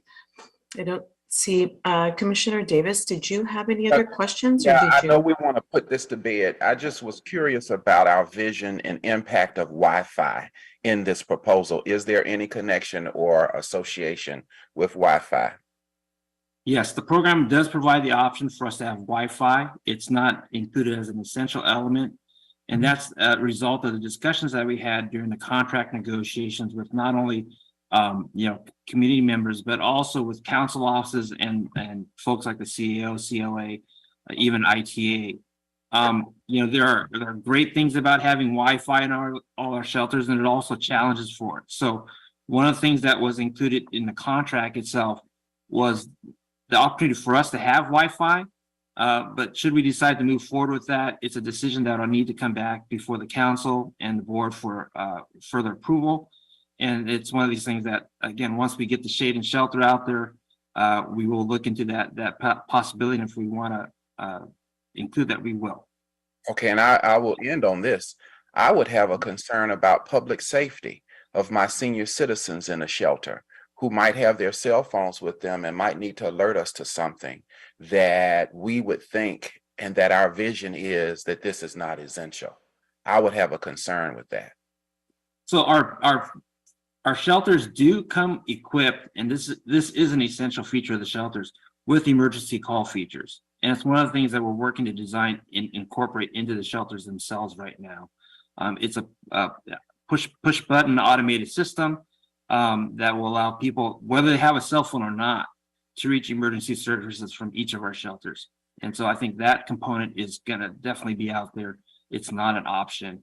And we heard that loud and clear what we're doing in community engagement process during the RFP process. Thank you. Okay, thank you. And I see Commissioner Corson, you raised your hand again.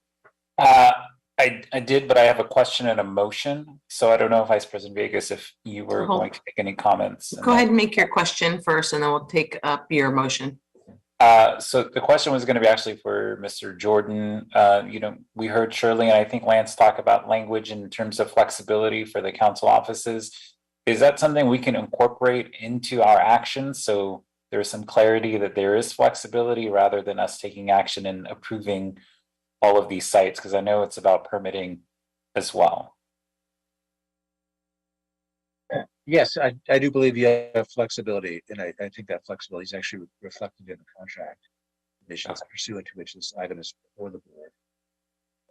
The Board of Public Works may consider public comments received and direct CCLA to make adjustments to the final list of proposed installation sites prior to accepting and adopting the list of proposed installation sites. I'm reading from the contract. So I guess maybe the answer to your question is it depends on what you're proposing to do. I do believe the flexibility exists along the lines of the plans and surveys.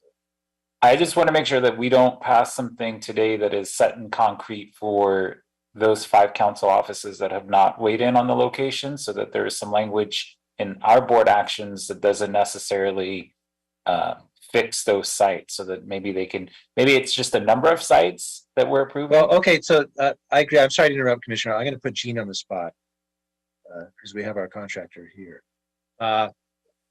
Reading further from the contract, upon acceptance and adoption of the city's final list of proposed installation sites for program elements by the Board of Public Works, and that is the action before you today, those sites shall be deemed approved and permitted for the installation of program elements. Upon approval of a list of the proposed installation sites, a contractor shall immediately initiate the preparation of site plans and approved installation sites. So I guess the question you ask, correct me if I'm misstating it, is if we approve the list today in its entirety, and then upon some maybe further review by the new council offices, and there's a number of them, can we go back and make some adjustments without that being sort of some type of violation of the contract, or will the contractor allow for that without any penalty or holding that against the city in any way? I think is that the question? That's the question. If So I'd like the contractor to answer that, given the comments here and what we're trying to accomplish. Yeah, and I definitely appreciate the concern you're bringing up, Commissioner, because we definitely want to make sure that all council members have the ability to have their voice and their idea of what the right shelter location should be heard. And I will say definitively that we will absolutely work together with council districts if there's changes that need to be done. I think for us, obviously, having a list that's finalized or semi-finalized allows us to get forward with the planning process a lot quicker, a lot more efficiently, and ultimately saving the citizens money, right? Because it's going to reduce redundancies. But if there's exceptions that have to be made, or council districts at a later time want to change their list, we'll certainly be cooperative and work alongside them to make sure that everyone's satisfied. So, Commissioner, I'm satisfied with that answer. So we could just approve, go with the motion that's approving what the recommended actions are without any language addition? We were going to be making an amendment just to include CD8 as well. Right. What I understand, just gleaning from the information that you're providing, you want to make an amendment on any kind of shelter location changes. I have a point of clarification. Hold on, Commissioner Davis. Commissioner Corsan still has the floor. I'm just asking him a question right now. Correct. Okay. All right. And that would be a motion to ask Streets LA to come back in the first quarter of the year, verifying shelter locations for all districts. I'm just trying to put the motion together as we speak, and I don't know if I've captured everything that is of concern. I'm going to defer to Mr. Jordan on exactly what I think should be in the motion. I just want to make sure that when it comes to those 5 council districts, if, for example, Council District 1 wants to change one location, that they're not forced into these locations, that they can make that one. You just want to give them flexibility. Right. Mr. Jordan, if you wanted to give us the correct wording on that, or Dr. Campos, please, you have the floor. Well, I can take a stab at it, and Dr. Campos will correct me if I don't get it clearly. So I think right now you have the recommendations in the report, and you would add an additional recommendation, which is a direction to the Bureau of Street Services to work with those council offices with new members, and you could list them. I don't have a list in front of me, but we could list them. To go over the list of approved sites and have them bring back to the Board of Public Works any changes to that list. And I think they should be given a deadline to do that. Now, the contract contemplates council offices having 30 days. So I think that's fair to give a new council office the same 30 days that the existing council offices had. Because the new council offices have a lot going on.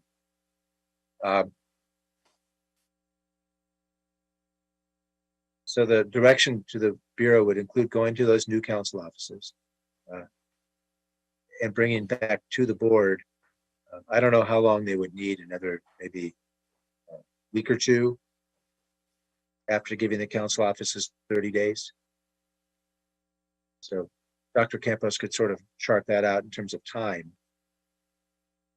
Street Services staff could agree on that. And then we would ask our contractor again to affirm on the record here that any changes made pursuant to this direction,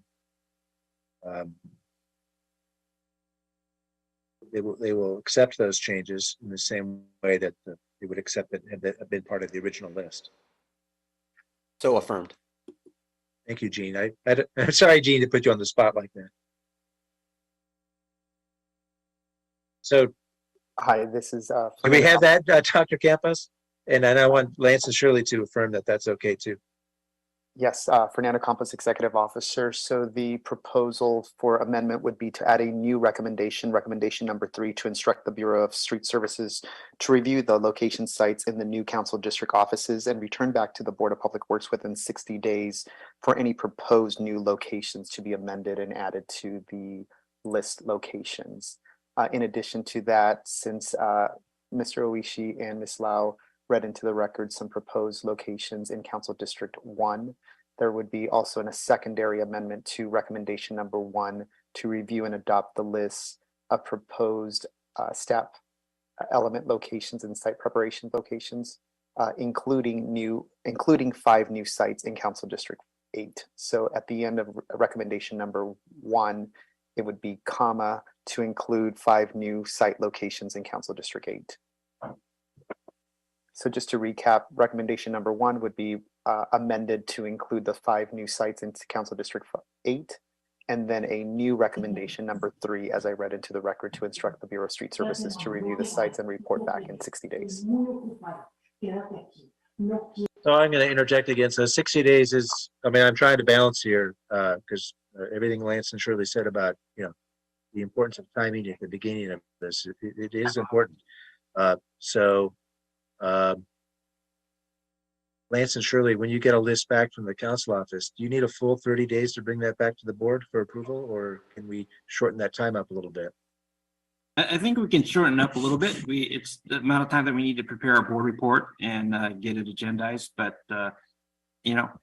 45 days would probably be sufficient, and we could work with that. I think Gene would appreciate that too, right, Gene? Absolutely.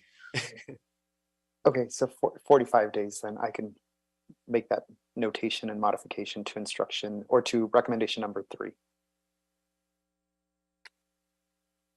All right, thank you. Commissioner Corsan, does that? It does, thank you. Follow along? Okay, thank you. I'm sorry, Commissioner Vargas, for interrupting. Not a problem. Okay, so then Dr. Campos, I'll have you repeat the amendments and the motions before us today. But I did notice that we got, I think we have 2 people, or it looks like we have 1, Miss Barbara Brody from Westside Neighborhood Council, who possibly had her hand raised after public comment. And I would just, as a courtesy, like to take that up if that's possible oh, it looks like she put her hand down. Yeah, we kept her hand raised because she has her speaker card in for item 3 and 4. Oh, okay. And does she want to speak on this one? Did she already speak on it? She already spoke on item 3. Okay. yes. All right, then we will, thank you. Oh, okay. I didn't, excuse me, I didn't write everybody's names in that spoke on public comments, so forgive me. All right, so before us, we have item number 3, and Dr. Campos, if you can read in the amendments and then the motion that we have, that would be helpful, and then we'll take this up for a vote. Absolutely. The proposed amendments is to adopt the item as amended to amend. Let me restart again. The proposed motion would be to adopt item number 3 as amended to revise recommendation number 1 to include the 5 new site locations in Council District 8 and include a new recommendation number 3 to instruct the Bureau of Street Services to review the sites with the new council offices and return back to the board within 60 days on proposed new site locations. 45 days. Yeah, I was gonna say, I think it was 45 days. I just. I wrote 60 days in my initial instruction, but Okay, I apologize. There was a discussion to revise it to 45 days. Yeah. Okay. Thank you for those clarifications. Then we will, please take a roll call. We need a second. Oh, that's right. I second. All right, we have a motion by Commissioner Corson and a second by Commissioner Reyes, and Dr. Campos, if you can take roll, please. Absolutely. We'll start the voting tabulation now. We'll start with you, Vice President Villegas. Aye. President Pro Tem Davis. Aye. Commissioner Corzine. Aye. And Commissioner Reyes. Aye. This motion is adopted and carries unanimous, and this is to adopt item number 3 as amended. Thank you. All right, I think we're gonna keep the spotlight on these same 3 individuals. Lucky you all. Madam Chair, sorry for the interruption. Would your board like to send this item forward and forthwith? Yes, please. Thank you. All right, then let's move on to item number 4. And item number 4 is for all districts, and that's the Public Works Trust Fund Sidewalk and Transit Amenities Program, recommending that the board, number 1, authorize a new $30 million loan from the Public Works Trust Fund, number 834, Department number 50, to fund the costs associated with the fabrication and construction of new transit shelters and related amenities for the Sidewalk and Transit Amenities Program. Number 2, authorize the Board of Public Works Director of Accounting to transfer $30 million from available funds within the Public Works Trust Fund number 834, Department 50, to the Street Furniture Revenue Fund 43D, Department 50. 3, authorize the Director of Accounting to assess and collect monthly interest on loan at the rate of the Office of Finances using to allocate interest to various investment pools, and any unpaid interest at the end of the year to be added to the principal amount of the loan. Number 4, authorize the reimbursement of funds from the Street Furniture Revenue Fund 43D, Department number 50, upon the receipt of the program revenues at the amount of $6 million per year over 5 years of other funding sources as determined by the mayor and or city council based on the unanticipated revenue delays, as this loan is expected to be repaid by no later than June 30, 2028. And number 5, authorize the Board of Public Works Executive Officer or designee to make any technical corrections or accounting updates to the recommendations above to effectuate the intent of the mayor and the city council, subject to the mayor and council approval. And for this item, we have same members, and we also have Norman Tanada with the Board of Public Works administering the Public Trust Fund for the board. I will hand over the floor to you, Norman. Do you want to get us started? Madam Chair, Fernando Campos, Executive Officer. We do have Barbara Brody from the West Side Neighborhood Council that has our hand raised and has Forgive me. submitted Yeah, a I speaker see card it. for item number 4. Under this category, Ms. Brody, there is no time limit since the West Side Neighborhood Council has made a formal recommendation on this item. You will not be timed on this, but we do ask to keep your commentary concise and as brief as possible. If there's any repetition on your end, the chair may ask you to condense or conclude your presentation. Ms. Brody, if you can just please unmute your microphone. The board is now considering item number 4. Please go ahead. Thank you, Dr. Campos. I will be very brief. In advancing step, there was no public discussion about borrowing funds to finance it. We're concerned what city programs will now lose access to funds from the Public Works Trust Fund that otherwise would have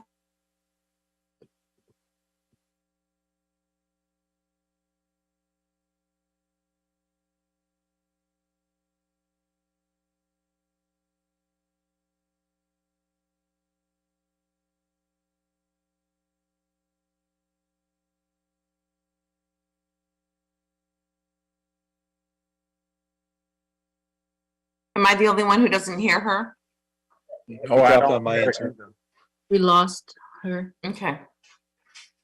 Speaker, you appear to have dropped your connection.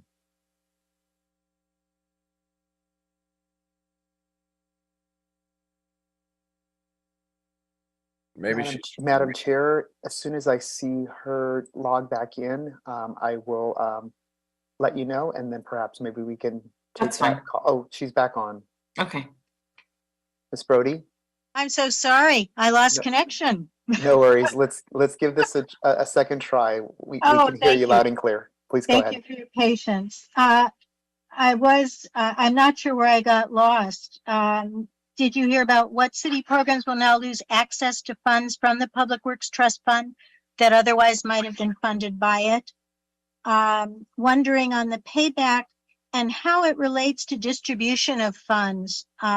We're not clear about how expenses such as the public toilet expenses now, and we understand that the salaries that had been removed from the budget by the CAO's office are now back in play at approximately $1 million a year.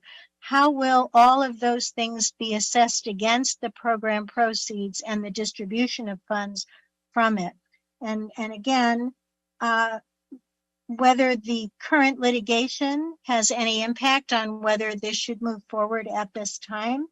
And finally, we talked a lot about, and the department talked a lot about, the likelihood of receiving grant monies for transit shelters. What is the experience nationwide about getting grants for transit shelters versus transit shelters with digital signage, which tend to be so much more expensive than traditional static bus shelters? And is that realistic? Are we looking at the ability to raise the $300 million plus that are now needed? So thank you. Thank you for your public comment. I am going to turn this over now to Norman, if you wanted to start us off. I think perhaps some of the questions that were raised today by public comment could be answered through some of what you'll be articulating. The floor is yours. Great, thank you. Thank you, Vice President Vegas. Good afternoon, commissioners, city attorney, executive officer, board representatives. My name is Norman with the Board of Public Works. And before you is a request for a $30 million loan from the Public Works Trust Fund to fund the STAP program, which is being overseen by Streets LA. There's no impact to the general fund. If adopted, the Public Works Trust Fund, again, will provide a loan to BSS to provide funding for this program. Just to give you an overview of the current loan portfolio of issued loans for the Public Works Trust Fund. As of June 30, 2022, there are currently 11 loans loaned out to other departments for, for other programs that are being front funded or that we're providing front funded for that will be reimbursed by other grants, or also loans given to other departments for other types of infrastructure projects. Again, the loan balance as of June 30, 2022 is $26.9 million. If you recall, earlier in November, the board did adopt a $15 million loan funded to be funded by a grant, the California for All Youth Youth Grant. So the board adopted a $50 million loan to the board to provide funding for that program of $15 million, thus increasing the outstanding balance to $41 million. Also, a few weeks after that, another $30 million loan was approved by the board to the controller's office to address the cash flow loan. That was a short-term loan. The loan has been dispersed and reimbursement is expected by the end of December, thus returning the Public Works Trust Fund balance, outstanding balance to $41 million. If the board does adopt this $30 million loan to the Streets LA, this will again return our outstanding balance back to $71 million or 49.8% outstanding loan ratio to Public Works Trust Fund balance. I just wanted to also reiterate that the repayment plan of this loan is $6 million per year to begin in fiscal years 23-24 for 5 years to be fully repaid by 2027-2028. As a backup plan, as it was iterated in recommendation 4, if in the event that there's any unforeseen or unanticipated revenue delays, a recommendation 4 does authorize mayor and council to identify other funding sources to ensure that this loan is fully repaid. And that concludes my presentation. Lance, if there was anything else you would like to add. Sure. This is a continuation from what I mentioned before, but the $30 million for us is seed money for us to start the program up. It is anticipated that the $30 million will carry us through the first program year, which is take us to the end of 2023. The Bureau in the interim will be applying for additional loans and grants. The Bureau right now has been, for the last 4 or 5 years, actually beyond that, we've developed quite a robust team of grant writers that have been very, very successful in obtaining federal and state grants and loans. We actually have upwards of a portfolio of $500 million that we've been successful in obtaining for the Bureau and city that is waiting implementation at this point. And so we believe and are confident that we will be able to secure additional loans.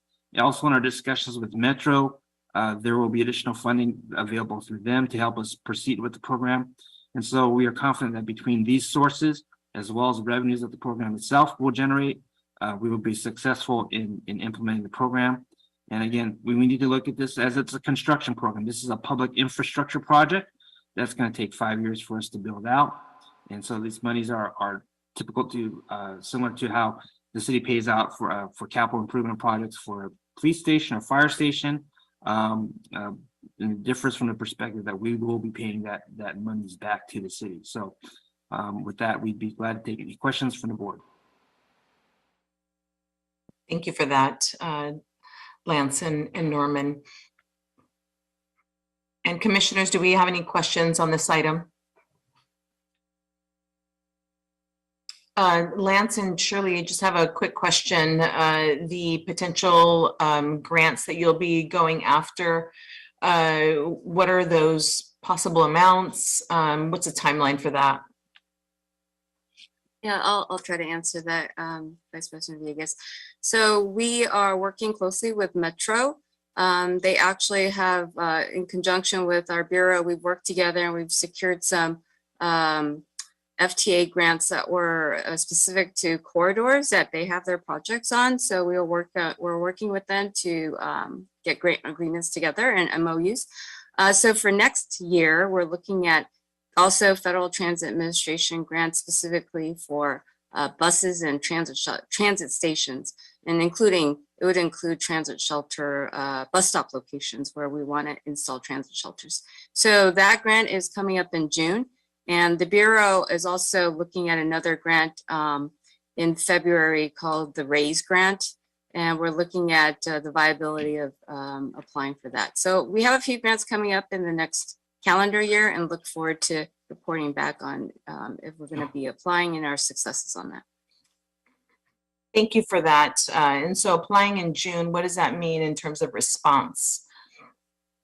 So if we submit an application in June, it takes the agency probably 2 to 3 months to provide any indication of an award to the agency. Okay, all right, thank you. And I see Commissioner Reyes, you have a question as well? Yeah, Go ahead. with regards to grants, what other funding sources are available to tap if the loan cannot be, repaid on time? In addition to Metro and the other grants, what other funding sources is in the works? We will be in discussions with the CIO's office should we come to that, but we will be talking with them to see what other sources of funding. It would be probably mainly transportation funds that are used, maybe local return money from our LA County measures. And so we're looking at various different pots. Should there be a indication that we will not be able to meet the requirements of the loan. Are we looking at the Inflation Reduction Act, opportunities as well? Is anybody on top of that? Because that has a lot of infrastructure monies for the cities. Yes, we are working on various programs and looking into various different possibilities, but I will look into that, Commissioner Reyes. Thank you for bringing that up. And again, bearing in mind the equity and the justice part of it, for the other programs that we also support, and not just for this one. This is a huge chunk, although I know that this is a long-term, kind of like investment and seed monies that will deliver a lot of public benefit. So I am supportive, but I just want us to also be very judicious in the way we handle our finances and the funding streams that support the other programs that we deliver to our constituents. Thank you. Yes, absolutely, Commissioner. Thank you. Thank you for that. Commissioners, no other questions on this item? All right. Do we have a motion to move this forward? Commissioner Vegas, if I may make a Yes, go right clarification, ahead. I apologize. So the report before you, which includes those 5 recommendations that are on your agenda, indicates that those recommended items are subject to the mayor and city council approval. That subject to the mayor and city council approval language was left off at the beginning of the agenda item. Although you can see in agenda item number 5, there's an authorization to allow our executive officer to make any technical corrections or accounting updates to effectuate the intent of the mayor and city council. So, I think it's clear that mayor and city council approval was intended to apply to each of those items, and that's what the report said. So I would just make a clarification that the board's actions are subject to the approval of the mayor and city council.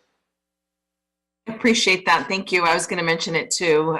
This is just one step, and then we still need confirmation by mayor and city council. Thank you for that, Mr. Ted Jordan. All right, members, do we have a motion on this item? So moved. All right, and I will second that. Dr. Campos, we have a motion by Commissioner Corsana and a second by myself. If you can do a roll count. Absolutely. We'll start the voting tabulation now. We'll start with you, Vice President Villegas. Aye. President Pro Tem Davis. Aye. Commissioner Corzan. Aye. And Commissioner Reyes. Aye. This motion is adopted and carries unanimous, and this item will be forwarded to the mayor and city council for their consideration. Madam Chair, would you like to move this item forward and forthwith? Yes, please. Yes. Thank you. All right, commissioners, we're going to take just a 5-minute break. We'll be back at 12:05, and we'll be back on with our cameras. Thank you. Thank you.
Hello and welcome back, everyone.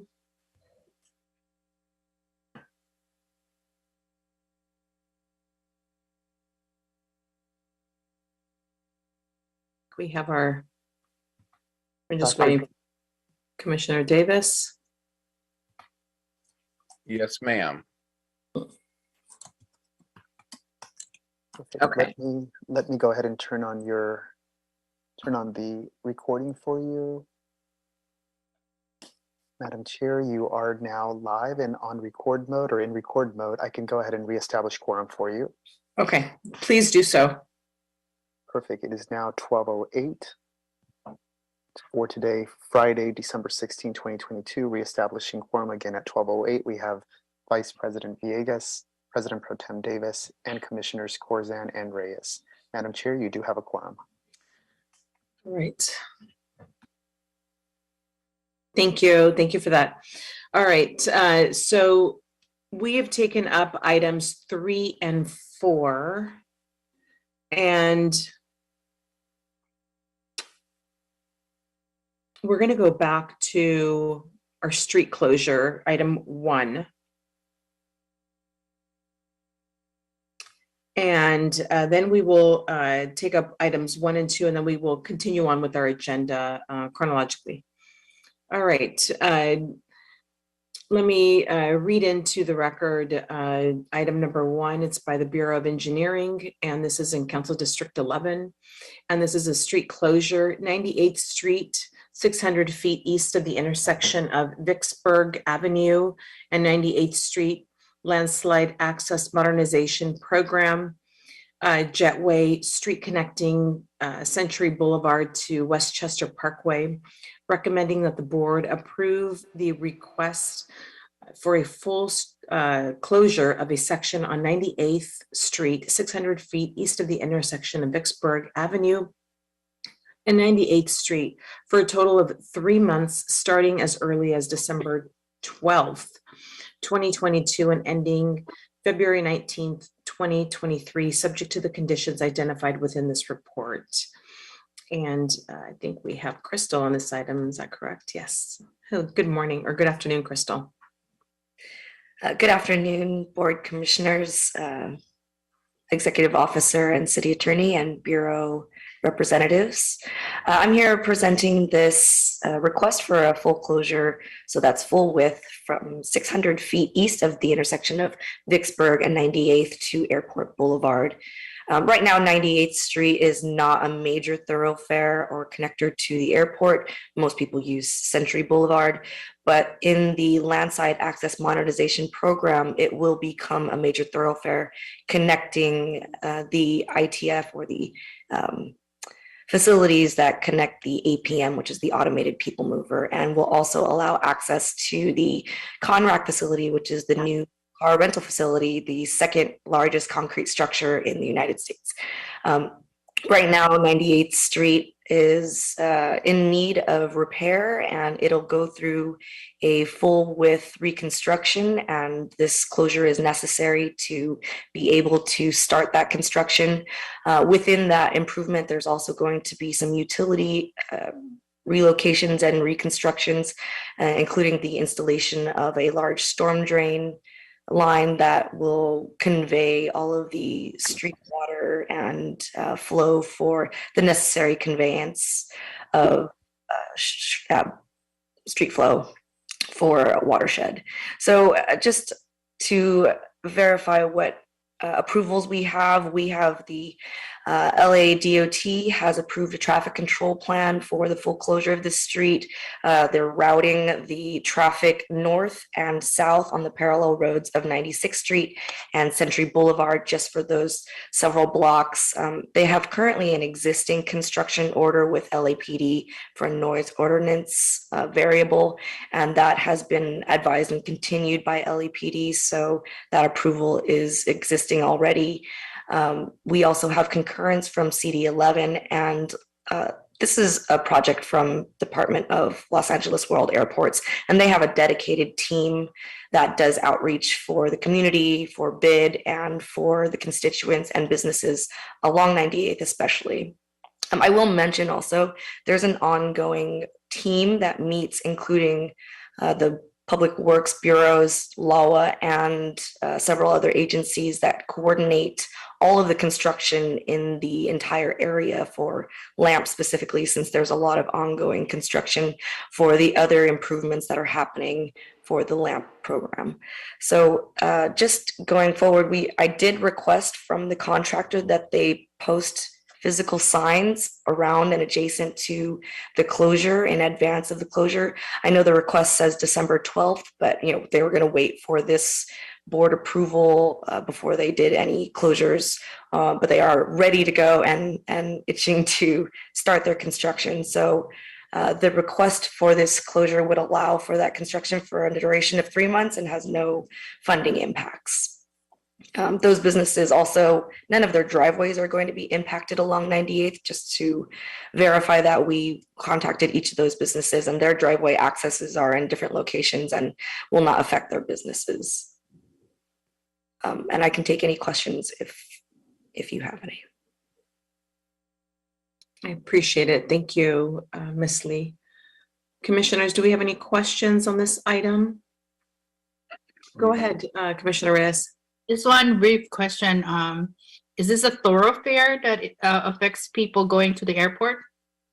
Not necessarily. We will have access through 96th Street and Century Boulevard. Century Boulevard is the exit that you would take typically off of the freeway to access. So it shouldn't really affect access to the airport, but you would also be allowed to access on 96th Street as well, which I think the economy parking access is also on 96th. So it's not, there's not any active infrastructure on 98th, but when 98th is rebuilt, it will revitalize the area and allow access for the incoming infrastructure that is about to be activated. Yeah, a lot of activities on the people mover right now. So yeah, I'm all for that. It's just that sometimes it impacts some egress, exits, and all that stuff. Thank you so much. Yeah. Good questions, Commissioner Reyes. And I don't see any other questions on this item. Do we have a motion to move this item forward? So move. Second. Okay, we have a motion by Commissioner Reyes and a second by Commissioner Davis. Dr. Campos, if you can take a roll call, please. Absolutely. We'll start the voting tabulation now. We'll start with you. Bless you. Bless you. We'll start with you, Vice President Villegas. Aye. President Pro Tem Davis. Aye. Commissioner Corzine. Aye. And Commissioner Reyes. Aye. This motion is adopted and carries unanimous. Madam Chair, would you like to move this item forward forthwith? Yes, please. Yes. Thank you. Can we, before we go to the next item and Crystal leaves us, can we congratulate her and acknowledge her on a recent promotion? And I think this will be her last LAMP presentation to us. I know. The next one will be the last one. Yeah, congratulations. Thank you, Ms. Crystal Lee, on your promotion as Deputy City Engineer. Thank you. I guess see you one more time. Yeah. Okay. Bye-bye. All right. Then moving right along to item number 2. All right. And this is also in Council District 11. Report on subcontractors, outreach requirements, sole source task order solicitation to Harris and Associates, Inc., pre-qualified on-call consultants list, Los Angeles World Airports landslide access modernization program, and recommending that the board receive and file this report. And do we have, oh, Crystal, you're on this one as well. Okay, go right ahead. Thank you, commissioners. This report for the subcontractor outreach requirements for Harris and Associates is under the LAMP program. So the Landside Access Modernization Program, also the same LAWA project that I had previously mentioned. There was a need for Bureau staff augmentation, especially since the LAMP projects have a beginning and an end that are definite. And as we go through that, we did need additional resources to help with the review of very large B permits Some of these B permits typically that we see through the district offices are usually just a few sheets and they're much smaller packages. These ones we're seeing sometimes have a package that includes over 1,200 sheets that we need to turn over for LAWA in a matter of 20 days for review. So the additional staff that we have used through Harris and Associates, we had originally requested a TOS be awarded in 2019 under the existing pre-qualified on-call list for the Street Improvement Division contract number C-11523. Oh, sorry, 115235. That was TOS number 54, and that one had applied the MeBe-Weebie participation soon after the pandemic took place. And initially, when we were physically handling 1,200 sheet packages, there was procedures in place to have Harris help with moving and actually logging all of these documents and doing much more physical checks. We obviously had to do away with that entire procedure and rethink how we were going to be reviewing things from a remote access version during the pandemic. So those MeBe-Weebie percentages that we had allocated to those subcontractors were not achieved during that time because of that reallocation of procedure. When we went to that expired, when we came to the expiration of that contract, we asked back in March for a sole source, and it was more of a bridging 1 year with a $1.5 million amount. But we did also commit to the BIP percentages, the business inclusion program percentages or participation of overcommitment of what we had, what was recommended by the board, that being a MeBe percentage of 18.2, WBE percentage of 4.4, a small business enterprise percentage of 26.3, EBE of 8.1, and a DVBE of 3.7. And I am happy to report that we are on track with those percentages as we're about halfway through the contract. We are working, tirelessly to get the B permits approved for that LAWA project or projects, plural, and their program. So in March, when we had this approved, we said that we would report back because in the middle of March is also when RAMP was started. We did away with the LA Bavin platform and brought RAMP on. So we wanted to come back now that we had a solid strategy of what that participation was going to look like. And we are committed to those percentages with Harris and Associates. Thank you for that. That was very thorough and just the background is needed. All right, commissioners, do we have any questions on this item? This is a receive and file, so appreciate it, Ms. Lee, and we'll see you one more time. Thank you. All right, have a good afternoon. Thank you. Madam Chair, Fernando Campos, Executive Officer, would your board like to take a motion to receive and file this, or I can just note it as no objections if I hear no objections from your commission? What's the difference? Difference is that if you were propose a motion to receive and file the report, we would go through the voting tabulation. We'll have a mover and a seconder, whereas the latter part where there is no objection, we would just need to hear clarification. We should vote.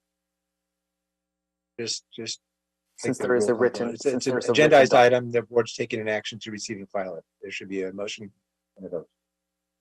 All right, I just don't like the grayness in here, and then the agenda item should have stated that and not as a receive and file. I will move to vote on this. I will move as a motion on this item to receive and file. I second. Okay, Commissioner Reyes, we have a motion by myself and a second by Commissioner Reyes. Dr. Campos, can you please take roll call? Absolutely. We'll start with you, Madam Chair. Aye. President Pro Tem Davis. Aye. Commissioner Corzine. Aye. And Commissioner Reyes. Aye. This motion is adopted and carries unanimous. Thank you. Okay. All right, thank you. All right, then let's move on. We're gonna take up items number 5 through 8 together. I think we have BCA on this item. Is that correct? That is correct. Mr. Roosevelt Bagby is in Mhm. to present 5 through 8. Okay, Mr. Bagby, I'm going to read through these items together. If you want to give background on each one, that is fine. Is that good? Okay. That's good. I know we've done that in the past. All right, let me read through item 5. And this is BCA and BOE, and it's a project in Council District 13 and a contract acceptance to Reservoir Street 1921 bulkhead replacement, and recommending that the board accept the contract. Number 6, item also from BCA and BOE, and this is in Council District 8, a contract acceptance, Vermont Stormwater Capture and Green Street Phase 2, recommending that the board accept the contract.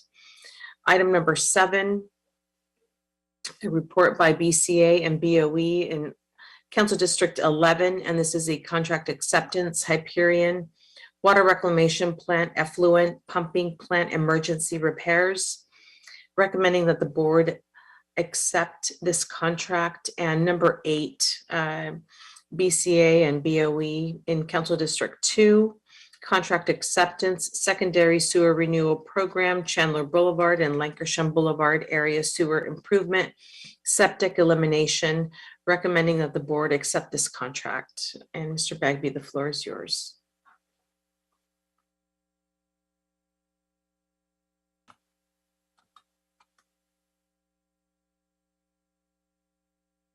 Back on there. There you go. Yeah. Good afternoon, commissioners. The first recommendation to accept this contract is the Reservoir Street bulkhead replacement project. It's at 1920 Reservoir Street, right where Sunset Boulevard and Glendale Boulevard cross, just north of Echo Park in Council District 13 is where this project took place. On September 3rd, 2021, this board entered into a construction services contract in the amount of $1,246,914.15 under contract number 133006 with Jilk Heavy Construction Incorporated. On October 6, 2021, a notice to proceed was issued. On June 3rd, 2022, construction was complete.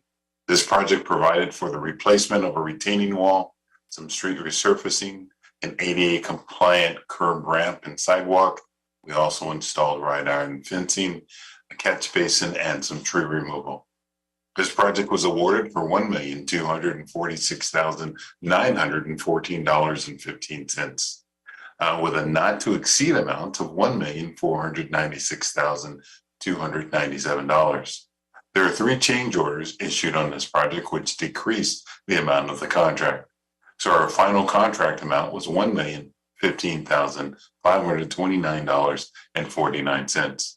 So this project was completed at 18.5% below the awarded amount and 32.1% below the not to exceed amount. On June 3rd, 2022, final corrections were completed. On July 13th, 2022, a final release of retained funds was processed. The funding for this project was provided by the SB1 Road Maintenance and Rehabilitation Fund. Our contractor has complied with the Equal Employment Opportunity and labor compliance requirements of this contract. The contractor performance evaluation reports have been submitted. There are no unresolved property owner complaints in connection with this project. There are no funds due to our contractor, nor are any funds being withheld, and there are no funds due to our contractor. Therefore, we recommend acceptance of this contract. I believe the next one is the Vermont Stormwater Project.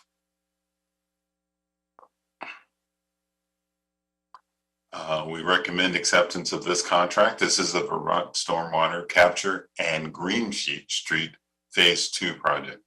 This project took place in Council District 8. It took place along Vermont Avenue between Gage and Florence, just west of Hoover.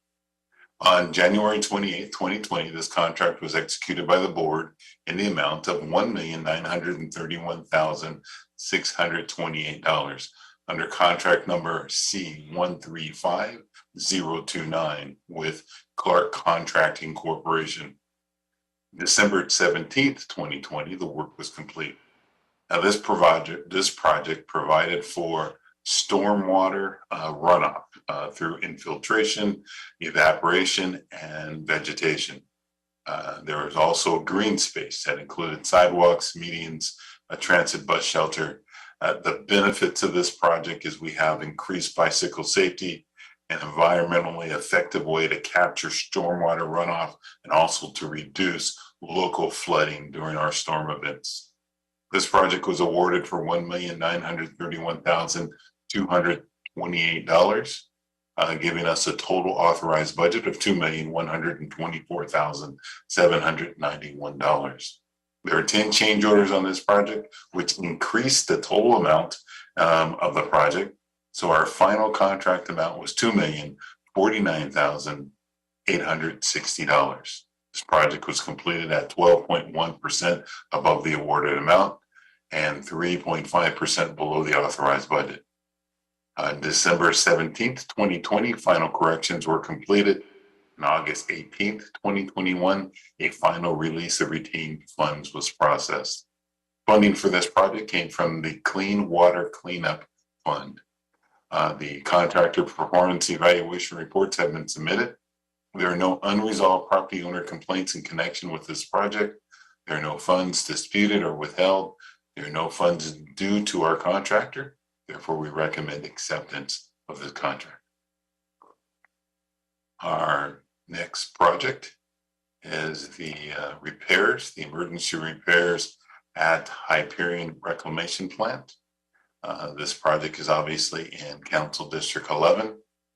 On July 15th, 2021, this board authorized the city engineer to utilize our current on-call contract in a not to exceed $500,000 under contract number C130180.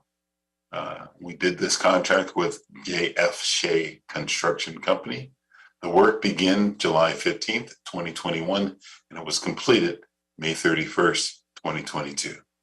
Project consisted of emergency repairs, dewatering and cleaning, an assessment of the damage that was sustained to our facility, and also the repair and replacement of mechanical and electrical equipment. Project was awarded with a not to exceed amount, $500,000. Now, in August of 2021, BOE requested and received an increase in our not to exceed amount. So that amount ended up being $7,530,000.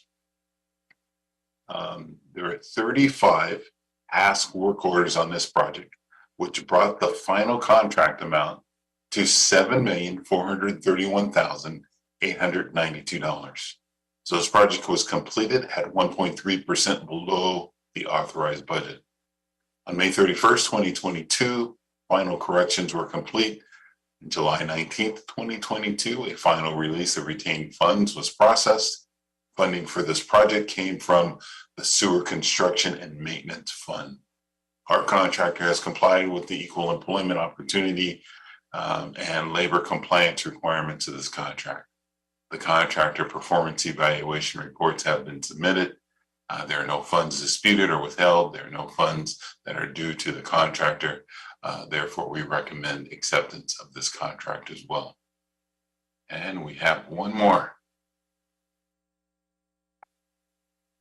This is our secondary renewal program, Chandler Boulevard and Lakersham Boulevard.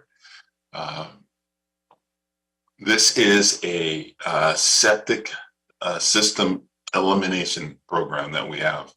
Took place in Council District number 2. The intersections of Chandler, and Woodset are the areas that we did the work. So on July 13th, 2016, this board executed a contract in the amount of $2,585,401 under contract number C127940 with Mike Perlich and Sons. On October 6th, 2017, the construction work was completed.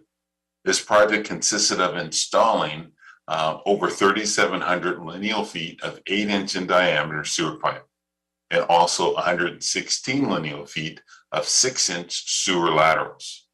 This project allowed for the homeowners to abandon their septic tanks and then connect their sewer lines to the city sewer. Project was awarded for $2,585,401, which gave us a total authorized budget of $2,843,941.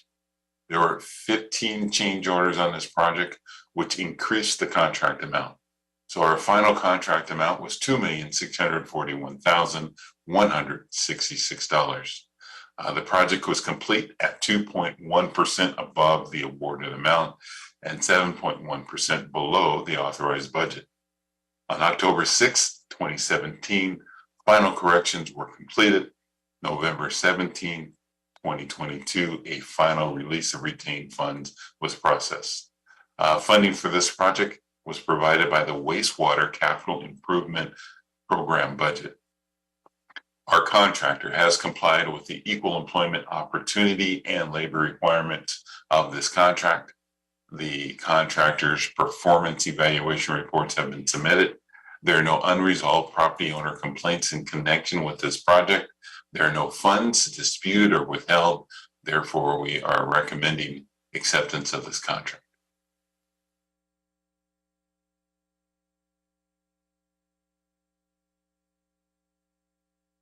Thank you, Mr. Bagby, for those thorough reports. It's a mixed bag with some projects coming under the awarded amount and some obviously coming over.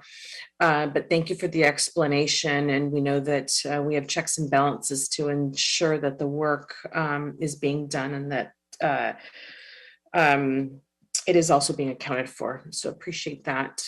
Commissioners, do we have any questions on these items? I don't see any questions. Just a point of clarification, Mr. Bagby, on was it item number 7 from 500,000 to 7 million? I know that you went and gave us, just the 35 change orders that occurred on that project. Was there a reason why the initial cost was so low and then, increased up to 7 million? I mean, I can decipher that in my head with the accident that happened at Hyperion, but I wanted to hear from you just a little bit more. You're on mute.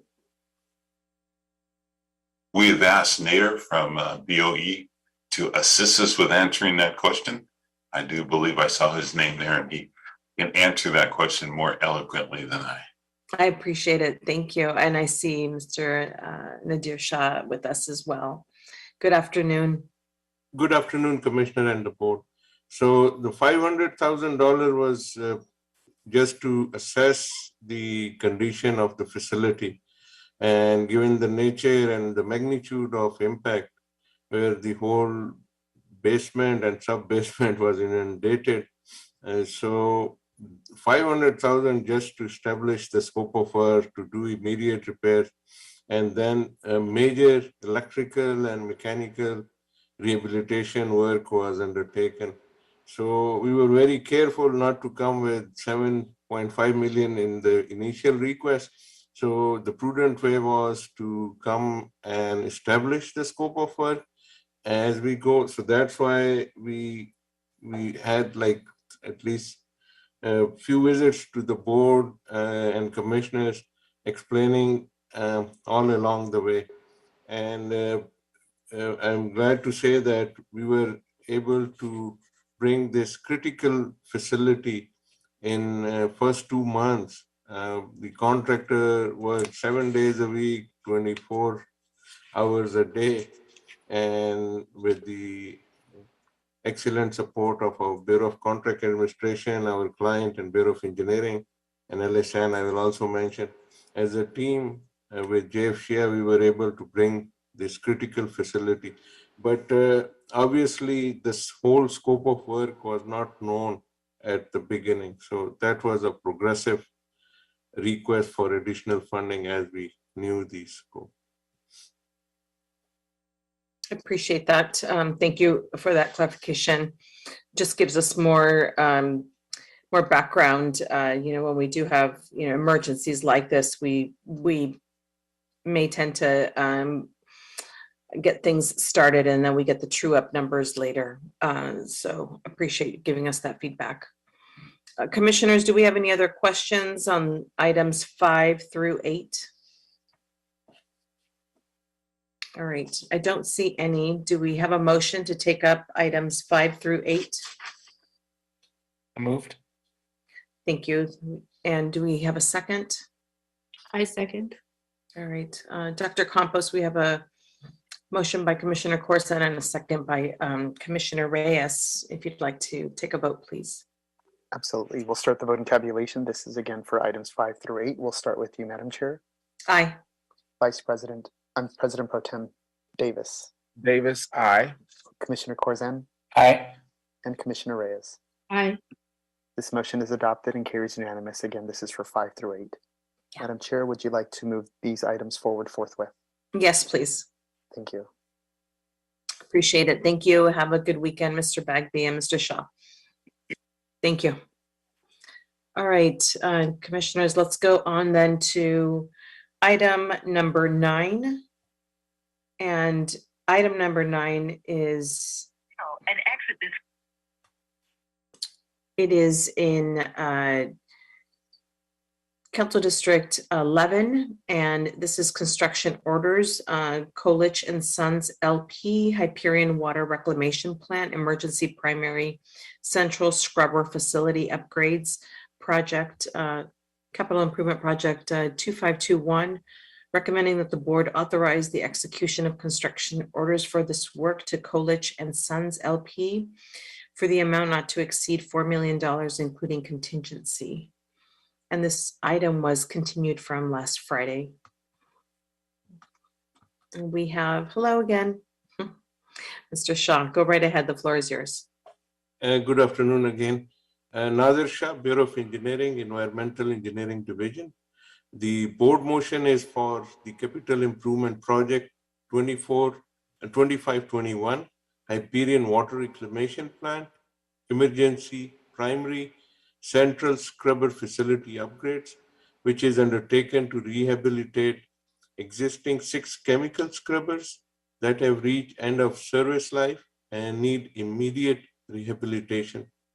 To give the background, on September 8, 2022, the City Council of the City of El Segundo declared a local state of emergency and authorized the initiation of a lawsuit against the City of Los Angeles in response to the odors and noxious gases from the Hyperion Water Reclamation Plant. On the same date, Southern California Air Quality Management District issued an order of abatement to the City of Los Angeles to resolve the release of noxious gases and odors. On September 15, 2022, after the initiation and approval of from the Commissioner, Bureau of Engineering mobilized Colich and Sons LP, the contractor on top of the emergency on-call contract list, to undertake the scope of work that includes the installation of 3 temporary carbon scrubbers and refurbishment of 6 existing chemical scrubbers. The construction cost estimate for this work is $4 million and is expected to be complete by December 2023. A VOE moved that the board authorize the execution of construction orders for this work to Colich and Sons LP for an amount not to exceed $4 million, including contingency. And that concludes my report. Thank you. Mr. Shaw for that. Commissioners, do we have any questions on this item? No questions at this point for me. Okay. All right. I don't see any hands raised on this item. Do we have a motion to move this forward? Moved. All right. And I'll second that. Dr. Campos, we have a motion by Commissioner Corson and a second by myself. If we can take a roll call on this item. Absolutely. We'll start the voting tabulation now. We'll start with you, Madam Chair. Aye. President Pro Tem Davis, Aye. Commissioner Corzine, Aye. and Commissioner Reyes. Aye. This motion is adopted and carries unanimous. Madam Chair, would you like to move this item forward forthwith? So let's move it forthwith. Thank you. Thank you. All right. Thank you. Is that your Thank you. last item? That's it. Okay. Have a good weekend. Thank you. All right, then let's move on to, we're going to take items 10 and 11 together. These are administrative items. This is in all districts, mayor and city council have approved and authorized the Board of Public Works on behalf of the Bureau of Sanitation to execute the proposed personnel service contract with Inflection Point Solutions LLC for software maintenance and enhancement support. And this was an item that was continued from last week. And item 11, this is in Council District 7. The mayor and council have approved and authorized the Board of Public Works on behalf of the Bureau of Sanitation to execute Amendment 1 to the second memorandum of understanding with Discovery Cube Los Angeles to develop, promote, and assist with the Bureau of Sanitation environmental events and programs. Do we need any discussion on this item? Dr. Campos? No presenters, no discussions. Yeah. We just need a motion from your board to accept these items. Okay. And we will then move forward with executing these contracts. I appreciate that. Okay, thanks for the clarification. I'll move both items 10 and 11 if we have a second. Second. I'll second that. Okay, we have a second by Commissioner Davis and Reyes. And Dr. Campos, if we can get a roll call, please. Absolutely. We'll start the voting tabulations. Again, this is for 10 and 11. We'll start with you, Madam Aye. Chair. Thank you. President Pro Tem Davis, Davis, aye. Commissioner Corzine, Aye. and Commissioner Reyes. Aye. This motion is adopted and carries unanimous. Madam Chair, may we move these items forward forthwith? Yes, let's do that. Thank you. Thank you. All right, let's move on then to our oral reports. I think they were continued from last week. We just, I think we have an update, status update on major upcoming street improvement projects from Street Services. If you can give us information on that. Good afternoon, board. Paul Bingaman here again. Were we going to start with December 9th information or just today? Why don't we do today since those have since passed? Okay. This information is being provided to keep the public informed on upcoming resurfacing projects and to minimize the impact on the community as well as delays to commuters. Streets LA would like to provide you with an update on all major upcoming street improvement projects. There are no major street projects scheduled for the Metro resurfacing region during the week of December 18th, 22 through December 24th, 22. The following major street project is scheduled for the Valley resurfacing region during the week of December 18th, 22 through December 24th, 22. Monday, December 15th, 2022 through Friday, December 23rd, 2022, from 6 a.m. to 6 p.m., we will begin cold milling and paving Tampa Avenue from Topham Street to Hatteras Street in CD3 Tarzana Neighborhood Council Pavement Preservation Fund. Additionally, we will provide an update on our 22-23 program, pavement preservation program. During the week of December 18th, 2022 through December 24th, 2022, the Metro region will complete 7 projects for a total of 6.82 lane miles. During the same period, the Valley region will complete 6 projects for a total of 7.65 lane miles. The press releases were broadcast, the notifications have been issued. Streets LA has coordinated with the council district offices to assist in the outreach to stakeholders, and we have coordinated with the Los Angeles Department of Transportation for traffic control assistance. This information is also available on the Streets LA website. For additional information or concerns, you can contact Sherrod Nichols, 213-847-3200. Thank you. Appreciate it. Thank you. All right. Well, have a good weekend. Thank you for joining us this week. Thank you very much. You as All well. right. Thank you. All right. Let's then move on to item 13, and that is also a report on grant-funded projects and grant-funded programs and project updates for all bureaus in the Board of Public Works. And this is also continued from last week. Madam Chair, Fernando Campos, Executive Officer. We do have a team of 6 individuals from all bureaus and our board offices that will be joining us. From the Board of Public Works, we have Norman Tunyata. From the Bureau of Sanitation, we have Richard Pedroso. From the Bureau of Engineering, we have Kevin Min and George Wang. And from the Bureau of Street Services, we have Mara Lavano. And from the Bureau of Street Lighting, we have Jaime Madrigal. The Bureau of Contract Administration does not have anything to report, so therefore no presenter is available for today. I can go ahead and spotlight the team, and I will turn it over to you, President. Yeah, thank you. Yeah, go ahead and spotlight everybody.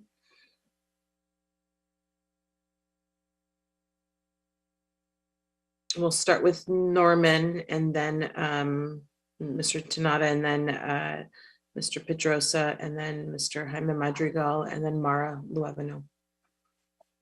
Okay. Great. Thank you, Vice President Vegas. Good afternoon again, Commissioners, City Attorney, Executive Officer. My name is Norman from the Board of Public Works. I will be presenting a grant status update for 3 grant programs currently managed by the board. The first being the Urban and Community Forestry Grant Program, which is funding from the state. Project name is the Los Angeles Urban Forest Management for the Future. This project started back in August 2020 with a project end date of March 2024. The grant award amount is $1.5 million. Through September 2022, expenditures total $41,142, which is primarily based on the salary charges against this grant. The grant deliverables for this program are urban forestry management plan developed and adopted to completed tree inventory and 400 trees planted as part of early action tree planting in high need areas. In regards to project status, the tree planting, 400 trees planted for the grant and has been fulfilled. This was the match requirement for the grant. And also the project includes 2 major components. First being the technical component, and the second being the community engagement component. In regards to an update on the technical component, the Office of Forest Management is finalizing the task order solicitation for the UFMP technical contract for project release anticipated in January 2023. In regards to community engagement, the Office of Forest Management did execute an MOU with LA County, which is contract C-142096 for community engagement and outreach for the UFMP. The second grant I wanted to provide an update for you was funding received through federal stimulus funds administered by the state through its California for All Youth Workforce Grant. This project has a start date of January 2022 and a project end date of June 2024. This total grant award amount to the board was $15.2 million. Again, expenditures through September 22 are low, mainly attributed to one position that was filled at $2,000, but we expect to report higher expenditures now that youth are employed, which will increase our contractual services expenditures. Again, the purpose of this initiative is to increase youth employment, develop youth interest in and experience towards a career, and to strengthen the city's capacity to address key areas of climate, food insecurity, and local COVID-19 recovery. In regards to the $15.2 million, 8.9 was allocated to fund the Clean LA program, which the enrollment goals are at 200. 5.2 million was allocated to fund the LA River Rangers program, with enrollment goals to to hire 127 youth. About 600,000 has been allocated for LA Community Composting Program with enrollment goals of 12, and another 500,000 allocated to the Edible Food Waste Recovery Program with enrollment goals of 3. In regards to a project status update, there were 4 positions that were approved with this grant, which are the Principal Project Coordinator, Management Assistant, and Project Assistant. Of the 4 positions, the Principal Project Coordinator has been filled, and also the Project Assistant. The 3rd position, the Project Coordinator Resolution Authority, was approved by the board earlier in November, and is currently with the POC committee for approval. In regards to an update for each of the programs, the Clean LA currently has employed 37 youth through its Clean LA program. The River Rangers program officially launched with the mayor's office on November 18th, 2022, and work is anticipated to begin in January 2023, with LACC being the main partner with the board. In regards to the community composting and food recovery programs, again, the project assistant has been hired as of November 20th, and program implementation and management of this program has begun since this project assistant now has been filled. The 3rd and final grant program I wanted to give a status update on is funding through the state of California through its homeless housing assistance and prevention programs. The project name is the Mobile Pit Stop, Mobile Shower, and Skid Row Cleaning Program, with a project start date of January 2021 and an end date of June 30, 2024. Initially, this last I reported was that in the initial grant award amount was 11.7 million. Earlier this fiscal year, the Board of Public Works received additional 10.8 million of HAP funding from the CAO, thus increasing the grant award amount to 22.5 million. Through September 2022, a total of 11.7 million has been expended. Again, this program focuses on litter abatement and the cleaning services in the Skid Row area. Also, all 3 programs are served as the workforce development programs for local homelessness and formerly incarcerated populations. In regards to metrics and program deliverables through September 2022, the Mobile Pit Stop program has served 1.9 million patrons served. The Mobile Shower program has served about 18,000 patrons. And in regards to the Skid Row cleaning program, about 62,000 bags of trash has been collected, about 31,000 needles have been collected, about 4,000 bulky items have been collected. And again, this program has addressed about 2,700 graffiti cleanup calls. The Board of Public Works Executive Office plans to exercise a second renewal option in June 2023 and will release an RFP for the new three-year contract moving forward. Also, I wanted to provide an update on a couple of grants that the board will be looking to apply for in the upcoming future. One grant we did submit an application for is a small grant at $25,000 through the state of California WellTel Grant Program, which is through the California Coastal Commission. If awarded, this $25,000 will fund 2 beach cleanups and provide educational material through its K-Lab annual conference. We hope to hear within the next month or 2, hopefully by February, whether the board was successful in obtaining this grant. The second grant that we intend to apply for is Cycle 2 of the Clean California Local Grant Program, which the board intends to apply for $3 million to provide funding for the Clean LA program. This will allow us to employ more individuals and also keep LA cleaner, I guess you can say. So that concludes my program update or departmental update for the Board of Public Works. I'm not sure if you have any questions or wanted to discuss anything in particular. Thank you for that. Great report and great feedback. Appreciate all the information and all the grants that you've been working on and getting our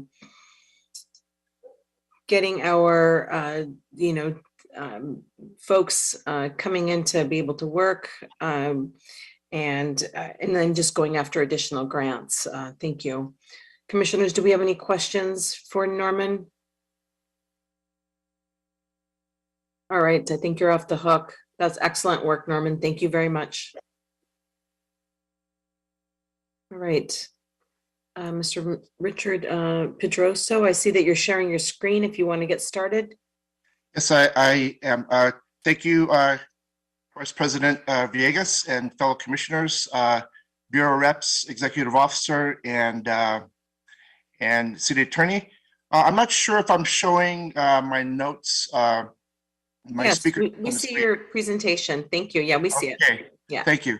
Okay, so my name is Richard Pedroso. I'm with LA Santa Ana Environment. I'm here to provide a briefing on our grant status semi-annual report from May to October of this year. We provided a comprehensive report which was delivered to the board, I believe, 2 weeks ago. Let's see.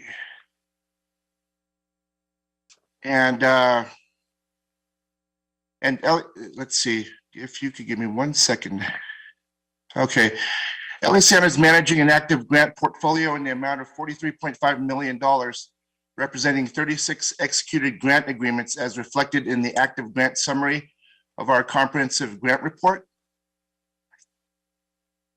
The $43.5 million represents one grant totaling $3.5 million for the Clean Water Program, 8 grants totaling $9.8 million for environmental programs, 20 grants totaling $15.2 million for the Solid Resources Program, and 7 grants totaling $15 million for the Watershed Protection Program. These 36 active projects are all at different stages of progress. While we've been awarded $43.5 million, we have received $21.8 million to date. We've been awarded recent brownfield grants, which fall under our solids category, and tree planting grants, which fall under the environmental projects category. These projects are just getting started, while our stormwater and clean water grant projects are nearing completion. We're working to complete these projects and receive the remaining grant reimbursements. Details of each active grant are provided in attachment C of the comprehensive report. Additionally, for your information, the report also includes details of LA Sands loan portfolio, which supports our clean water program in attachments B and D. Attachment E, which is shown before you, shows LA Sand was awarded 3 grants for a total of $7.8 million during this reporting period. This includes the Slauson Wall Brownfields Cleanup Project for a $6.8 million award and a fire prevention grant for activities at our Lopez Canyon landfill.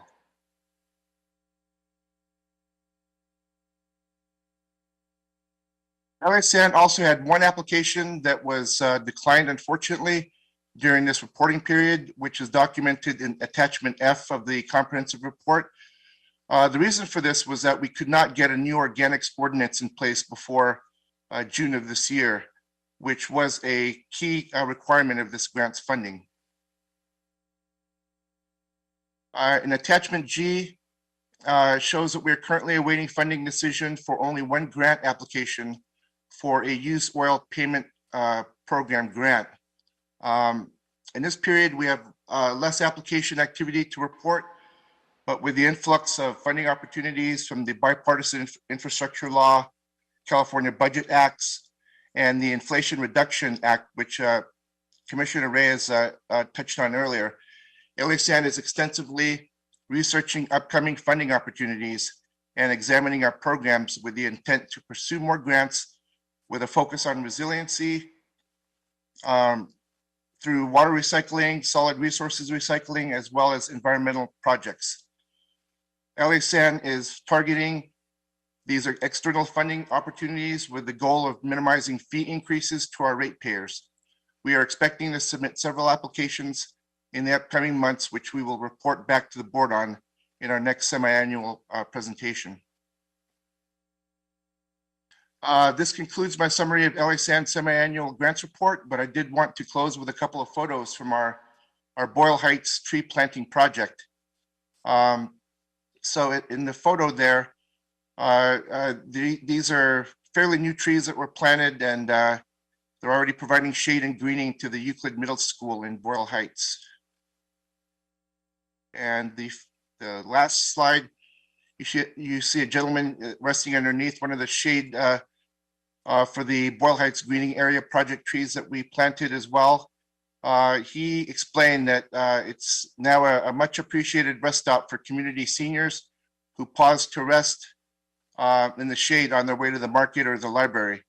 And oftentimes, according to him, there are 5 or 6 folks sitting out there.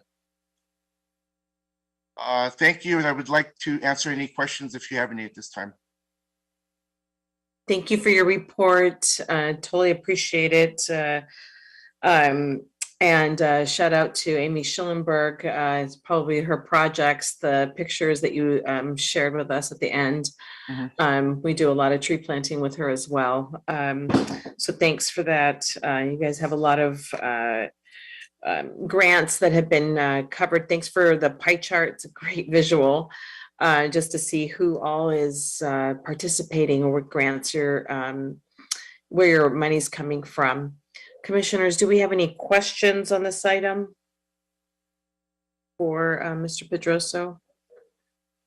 All right, I don't see any. I think you're off the hook as well. Thank you.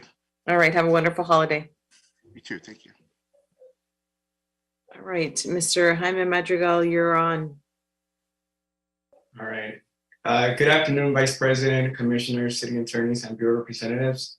I'm Jaime Madrigal from the Bureau of Street Lighting. I will be providing an update on our Community Development Block Grant projects, CDBG for short. The CDBG program installs new street lighting systems in a low to moderate income area of the city that have no existing street lights.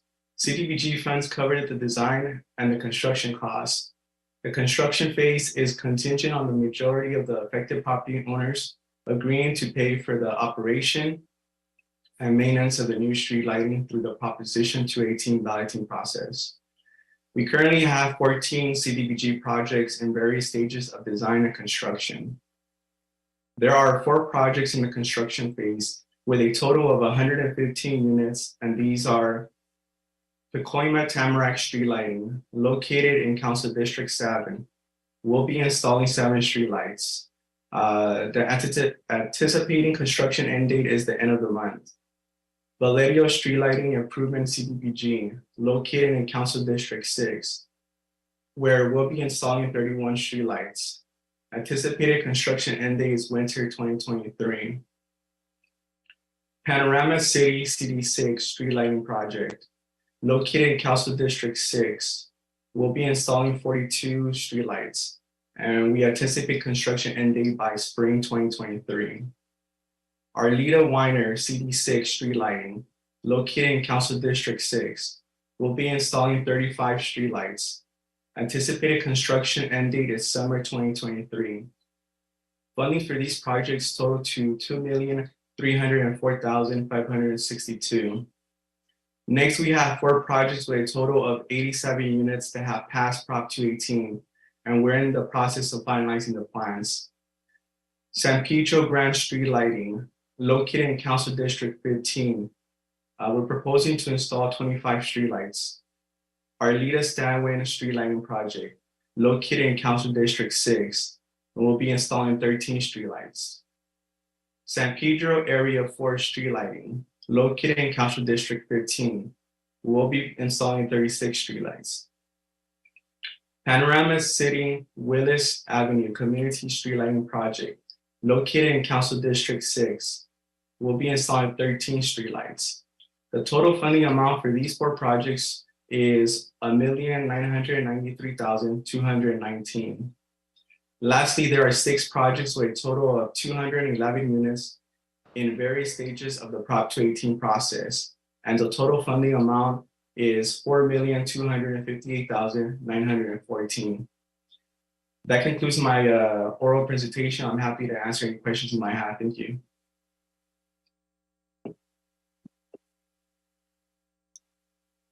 Thank you for that report, Mr. Madrigal. Do we have any questions?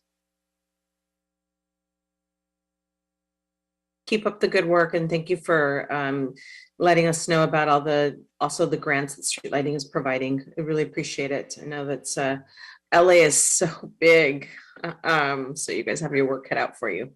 Thank you, and enjoy the holiday. Thank you.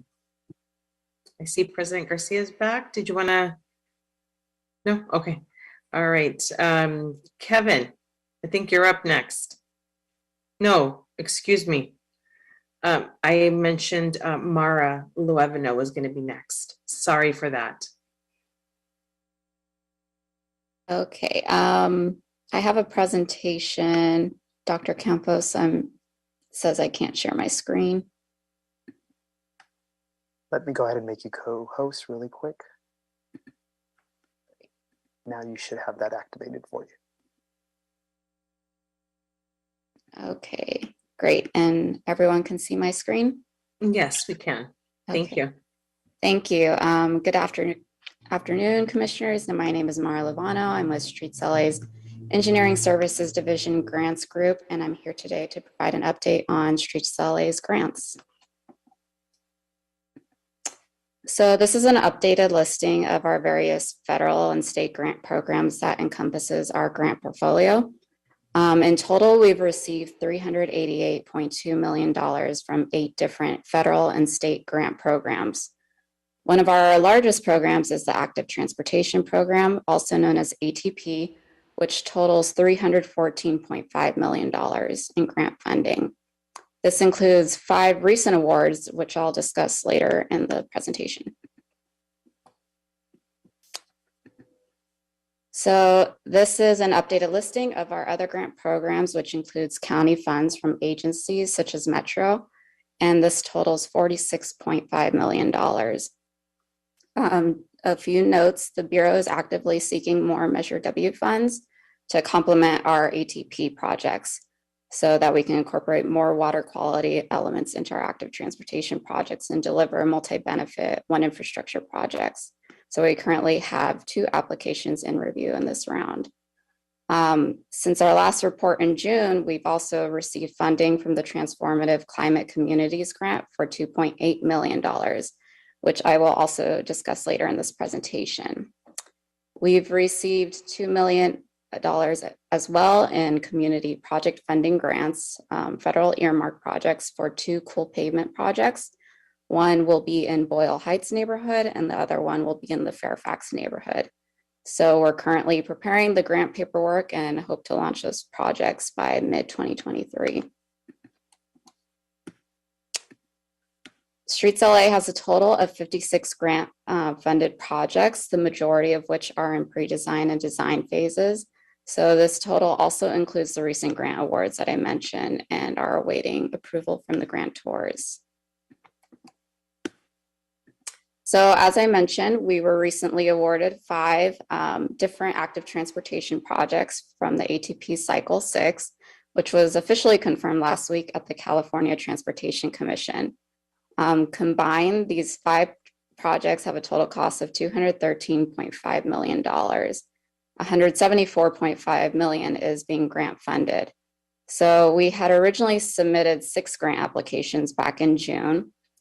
And in March of 2023, the Metropolitan Planning Organization component of the ATP Cycle 6 will provide further grant funding for projects that didn't receive CTC recommendations. So we're hoping our 6th project, which is the Boyle Heights Community Connectivity Project in CD14, an additional $40 million project, will receive funding for this component. And as I mentioned, we were also recently awarded the Transformative Climate Communities Grant. So for this grant, Streets LA and LA DOT collaborated with community-based organization nonprofit, South Los Angeles Transit Empowerment Zone, also known as Slate Z, to submit a grant application in July of 22 for the South Los Angeles Ecolab project as part of the Round 4 TCC grant program.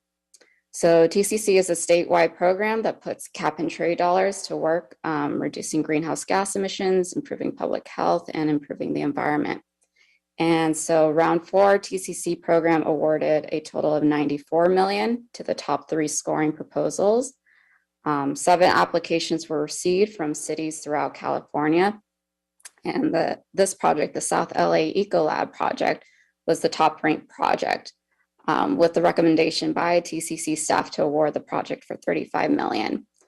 at its October 27th council meeting.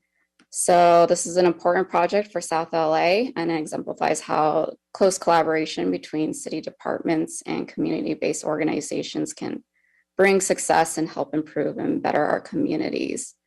So Streets LA will lead 2 of the 11 projects from this proposal, one being the Western Slauson First Last Mile, which is for $1.9 million, and the other being a cool pavement project, which is for almost $1 million. And that concludes my presentation. I am available for any questions. Excellent work. Thank you so much for your report. Commissioners, do we have any questions? I don't see any questions. I think we're just really pleased that Streets LA is collecting so many grants and continuing to work to improve our streets, not just as asphalt streets, but as public thoroughfares for the public to enjoy and improve our public spaces. So thank you so much. Thank you. Have a wonderful holiday. Thanks. All right. And I think last but not least, our George and Kevin, are you going to be presenting today? Yeah, Fernando, I do have a brief presentation if you can give me permissions for that. Okay. There we go. Okay. Yep, I see it now. All right. You guys see it too. We're okay, good. Great. All right. Good afternoon, commissioners. I'm Kevin Min with Bureau of Engineering Bridge Improvement Program, and George Huang will be reporting for the street program after me. So I wanted to give you a brief update on our grants. I'll try to make it quick since it's way past lunchtime today. Our bridge program has several funding sources, including the Federal Highway Bridge Program, which is a major funding source for us, and then Prop 1B state funds for seismic retrofit. But we also do a handful of street projects that are related to our bridges on the approaches, or in the case of this SR 710 Mobility Improvement Program, we have taken on those projects for the Bureau of Engineering as they involve a lot of complex federal funding. And recently, we did receive some state earmark projects to the state's budget authority, which I'll discuss in just a moment here. We currently have 10 projects in design. These are the first 4, including the Glen Hyperion Complex of Bridges, which is one of the major projects that we hope to go to construction next year. Kind of along with those lines, we have a handful of street projects, including the Soto Street Widening Project, which is near the Soto Street Bridge. We have the SR 710 projects on Eastern, Huntington, and Valley Boulevard. And also we have a State Street Bridge over the 10 freeway and UPR tracks. And last time I reported that we had received a federal earmark for the Telfair multimodal bridge over Pacoima Wash, which is the location where we had a youth death a few years ago, which this bridge will hopefully help solve a lot of dangerous crossings over the wash. And the last 2 here, the Potrero Canyon Pedestrian Bridge Overcrossing and PCH and Colorado Boulevard Bridge Undercrossing. So we have an overcrossing and then we have an undercrossing, are both brand new state earmarks, which we secured recently. And I'll discuss those in just a bit. We have one project in construction now, which is the Soto Street Bridge over Valley, which you heard a brief report at our last meeting, which increased the contingency for construction items on that bridge. So briefly, I wanted to discuss a couple of new things that are happening for the SR 710 projects. All of these projects are currently in the design and environmental phase. Our Eastern project so happens to be almost complete with environmental, and our Huntington and Valley projects are just in the pre-environmental stages, and hopefully we'll have those draft environmental documents ready by the summer of 2023. One of the grants we did apply for recently is the under the Federal Rail Administration's Rail Crossing and Safety Elimination Program, which aims to reduce and eliminate at-grade rail crossings where they meet streets.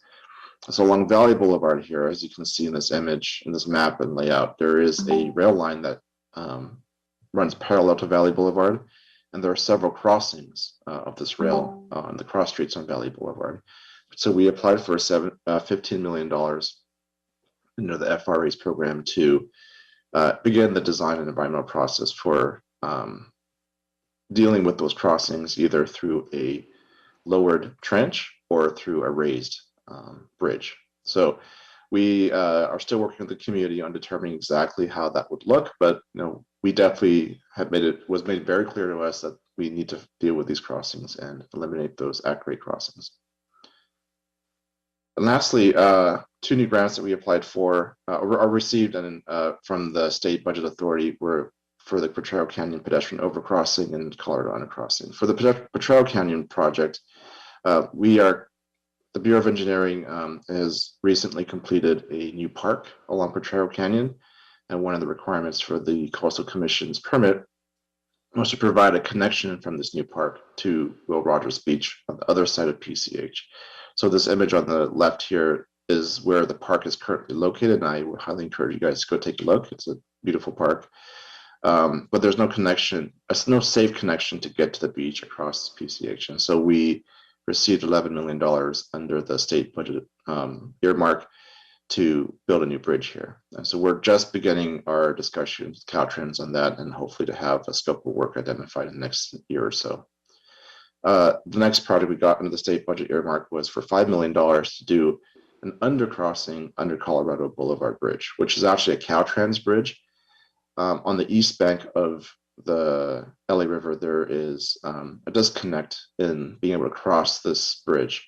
And so, if you were along the pedestrian and equestrian path on the east bank, you would need to cross onto the bridge, cross a bunch of lanes of traffic, and then get back to the other side of the bridge itself. So the funding is identified to help create an undercrossing, kind of as shown in this rendering, to have a continuous path of travel for pedestrians, bikes, and equestrians under that bridge. This is just a rendering to show how it would look if this is not the actual Colorado Boulevard bridge itself. So those are new grants that we received. And as I reported in the last meeting, we are in the process of doing a strategic plan to set ourselves up for future grants. And we hope that in the upcoming grant cycles under the Federal Infrastructure Bill and the Inflation Reduction Act, we'll have an ability to be ready for those funds and apply for them. So with that said, happy to take any questions. Thank you so much for that report, Kevin. Just a quick question on my end.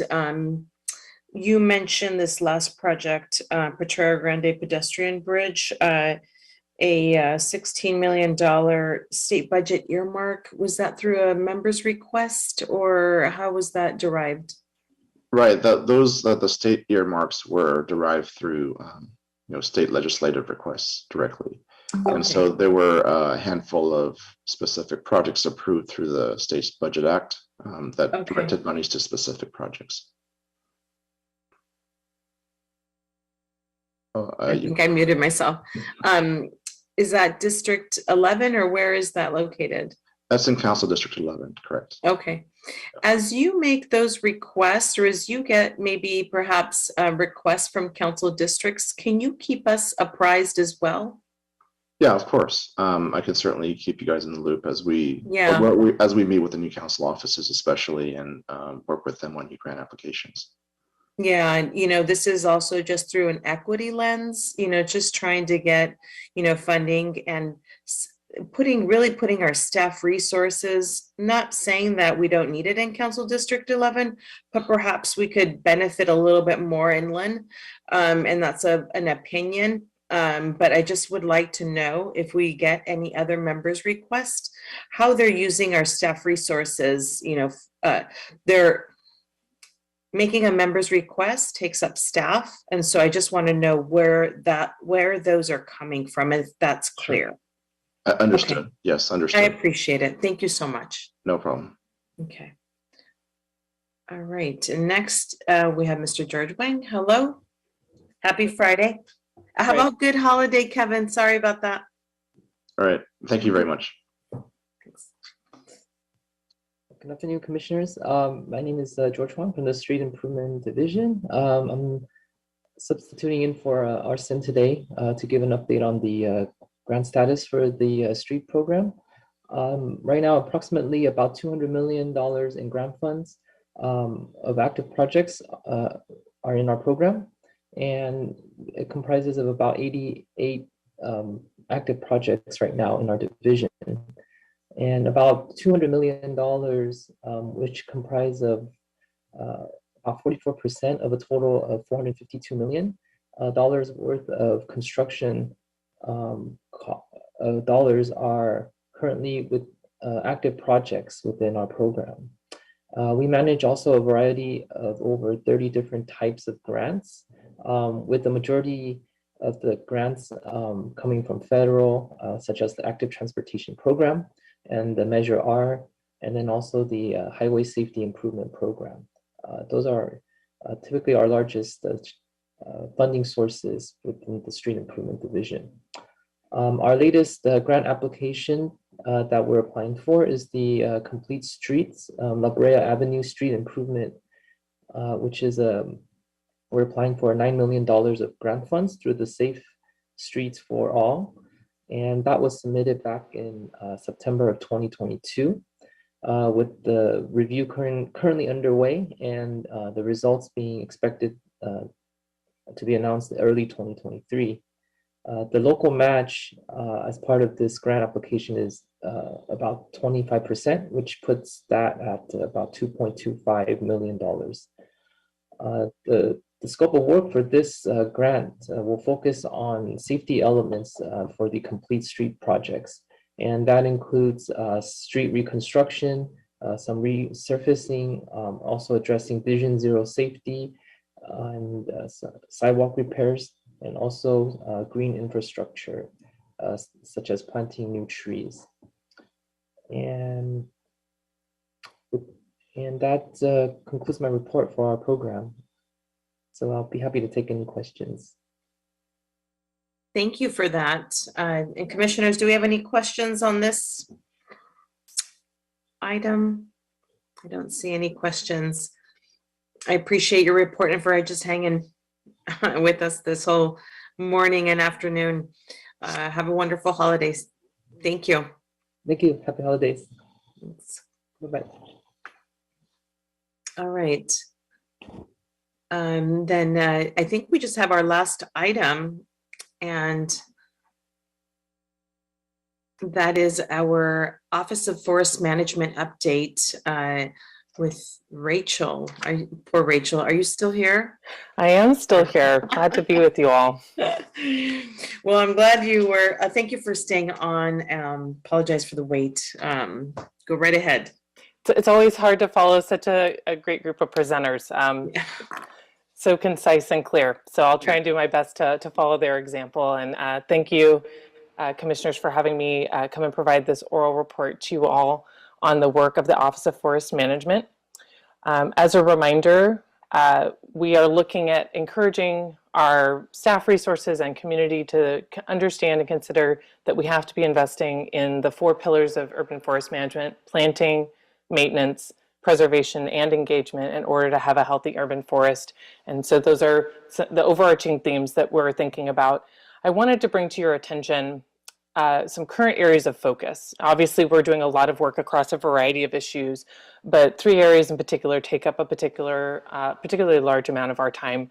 One is tree preservation, both looking at the city's processes for handling our current tree preservation activities and ordinance, and looking at updates to tree preservation policy. The second is looking at urban tree canopy equity, which is an ongoing priority for the city to address, and addressing water restrictions and drought. We know that the drought that we're experiencing reflects more of a new normal, where we're going to have less water resources for trees, and wanting to make sure that we're being really thoughtful. I know it's December and I'm talking about water, but I'm going to, because we need to be continuing to work with our internal agencies and external stakeholders to think about how we use water wisely when caring for our urban forest and making sure that resource stays healthy and lives within our water budget as a city. So within the Office of Forest Management, we are implementing this work in a variety of ways. We're looking at policies and making sure that the practices that our city programs are utilizing are adhering to industry best practices and standards. So we're looking from that lens. We're facilitating coordination with interdepartmental groups and with other folks within the city, as well as with our external partners. We're executing contracts for the work related to tree planting and the urban forest management plan. We're providing project review as much as possible. There are several other city departments who will ask for my technical expertise and to weigh in on projects that they have in development, and we try and provide that support as much as possible, and look forward to when we're able to bring on the 2 environmental specialist positions that were identified for my office in this year's budget. When we bring them on, we're hoping to increase the amount of projects we're able to support with some of that technical review.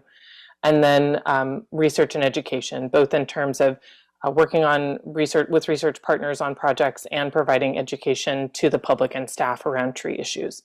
So some of the ways that our office is conducting our work to support the urban forest. I want to just share some highlights since my last oral report, which was in the end of September. We have, and I know that the toolbar here is kind of overshadowing the text, so let me move that. So I wanted to start off by the week after I last presented to you, our Community Forest Advisory Committee in their October meeting hosted a presentation from a staff member from Barcelona on their urban forest management and on the evolution of their Superblocks program, which looked at increasing tree canopy through a variety of methods. And it was really fantastic and such an encouragement to have such an excellent speaker providing inspiration both to the staff that attended as well as our stakeholders. So wanted to acknowledge CFAC's done that a couple of times this year where they've invited really excellent speakers to their meeting to provide us some inspiration or thoughts of how we could be solving some of the problems that we're addressing. On November 3rd, we hosted the city's annual tree summit with staff and key stakeholders. And I'll just pause here to say the work of my office again. I'm so fortunate, myself and Tansy Cole, to get to work on this day in, day out, but we are only successful because of the partnerships we have with our other city departments and external entities. So the tree summit, I moderated, but we had wonderful presentations from Recreation and Parks, our Streets LA's Urban Forestry Division, Sanitation and Environment's tree planting team, as well as our state urban forester, Walter Passmore, and the city plants and consultant teams that are working on the city's urban forest financing study. So really wonderful event with key stakeholders, had really robust conversation that we're still following up on and looking at some of the questions that arose during that we want to continue to address with our partners. In the middle of November, I attended the Partners in Community Forestry Conference and Society of Municipal Arborists Conference that were held in Seattle to represent the city and engage with our research partners and other experts across the country who are dealing with the same issues that we are, some different, but a lot of the same issues.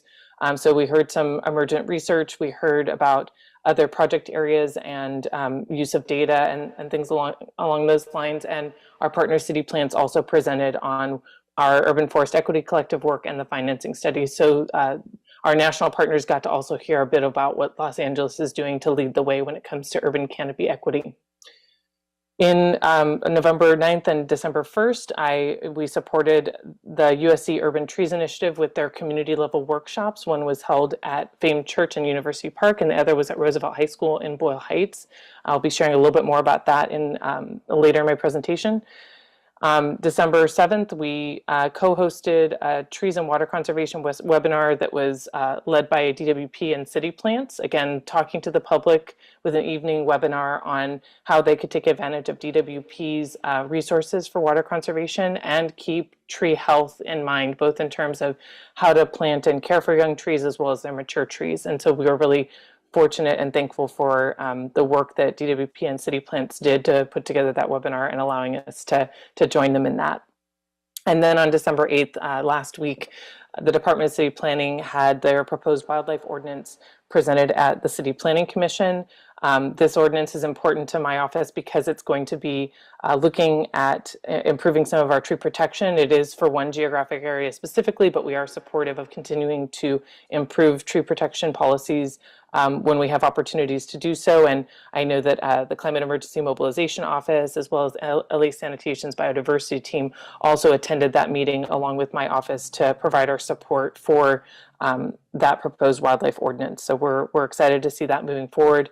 And coming soon, I want to flag that the Lunch and Learn series that I was conducting in 2021 will be returning in 2023. We plan to have that start again in January, providing educational opportunities for the public once or twice a month during the lunchtime, with about 15 minutes of content and about 15 minutes of Q&A, trying to dive deep on some specific urban forestry topics. So I'm going to just take a moment and highlight our equity projects to kind of close out my presentation today. As a reminder, we have two specific research projects looking at tree canopy equity. One is our Urban Forest Equity Collective, which is led by City Plants and was formerly known as our Urban Forest Equity Visiting Scholar project. In the image before you, you see a circle of folks in safety vests that met at Augustus Hawkins Park as we toured Central Alameda. That equity project is looking at the communities of Central Alameda and Sylmar. That's an update since I last saw you all. They've selected their pilot neighborhoods for some of the research and analysis that they're providing, helping us understand if we plant existing locations, what's the impact on the community? Does it take us far enough? And if it doesn't, what are the other interventions we need to be looking at? So in October, we went out with that team and looked at those pilot neighborhoods, had tours led by Northeast Trees and Tree People as our community outreach partners for those projects, and started to discuss the next steps for their phase 2 work, which is looking at answering those questions and building project recommendations based in data and community feedback for those neighborhoods. And again, there's a lot of exciting things I think that will be to share the next time I present to the board on that one. Our other urban forest equity project is our partnership with the University of Southern California Urban Trees Initiative, and that is the image on the right. We have a map and community members circled around it from the University Park workshop. Again, the USC project is finalizing their phase 2 findings, which focused on the communities of University Park and Boyle Heights, as well as an unincorporated county area of City Terrace. And again, I just really commend this project because it has blended the university's research resources in terms of landscape architecture, spatial sciences, earth sciences, along with their university relations team. And that team really guided us and provided us excellent feedback with the approach for these community level workshops, where we met with community members and got feedback, shared with them the research that the team had been doing, and then gathered additional feedback on neighborhood level interventions. And so both these projects are really exciting to me. We're getting tremendous support at really digging into this issue that has developed over decades. You know, we're not going to be able to solve it overnight. It has been built up as our city has built up, but we are really committed to addressing and adjusting our tree canopy so that these areas have the protections from extreme heat and have access to nature at a level that is going to be beneficial for their health and well-being. And again, not possible without the partnerships with these research groups, with our nonprofit partners, helping to make this happen. So the next steps for the equity projects, as these research projects provide me with this additional data from the community and from the research that they've been doing, I have already met with and have been meeting with city departments over the past 2 years on these topics, but we now have even more for those teams to review, especially as we anticipate the upcoming funding from the Inflation Reduction Act and from state level funding, incorporating the findings of these groups into our grant applications, either by the city or by our partners, but making sure that the recommendations we have really match with the needs of our other departments of transportation, sanitation, engineering, making sure that their expertise informs the designs that may turn from just our traditional planting a vacant location, but going beyond that. And that's what I'm looking forward to working on in the new year, is taking some of the concepts that have arisen through these projects and working with city staff to determine the best and most feasible, most efficient next steps for implementing projects that start to really make significant impacts on tree canopy equity in these high need areas. So again, really, really grateful to all the partners who support the work of my office. Very grateful to Tansy Cole, our senior management analyst, the deputy for my office, who's helping make sure the contracts move forward swiftly. And to all of you commissioners for the work that you've done to support our work and prioritizing tree preservation as you hear those cases and encourage projects to do better with regards to tree planting and tree preservation. And with that, I'm happy to take any questions you may have. Thank you. Thank you so much, Rachel. As always, your reports are really informative, but I really, really like the structure that you give, urban forestry management, just with the engagement, the presenters, maintenance, and then just the planting. It really it's just, it's aligned, and it really shows the value of the work that you're doing. You're really busy all the time.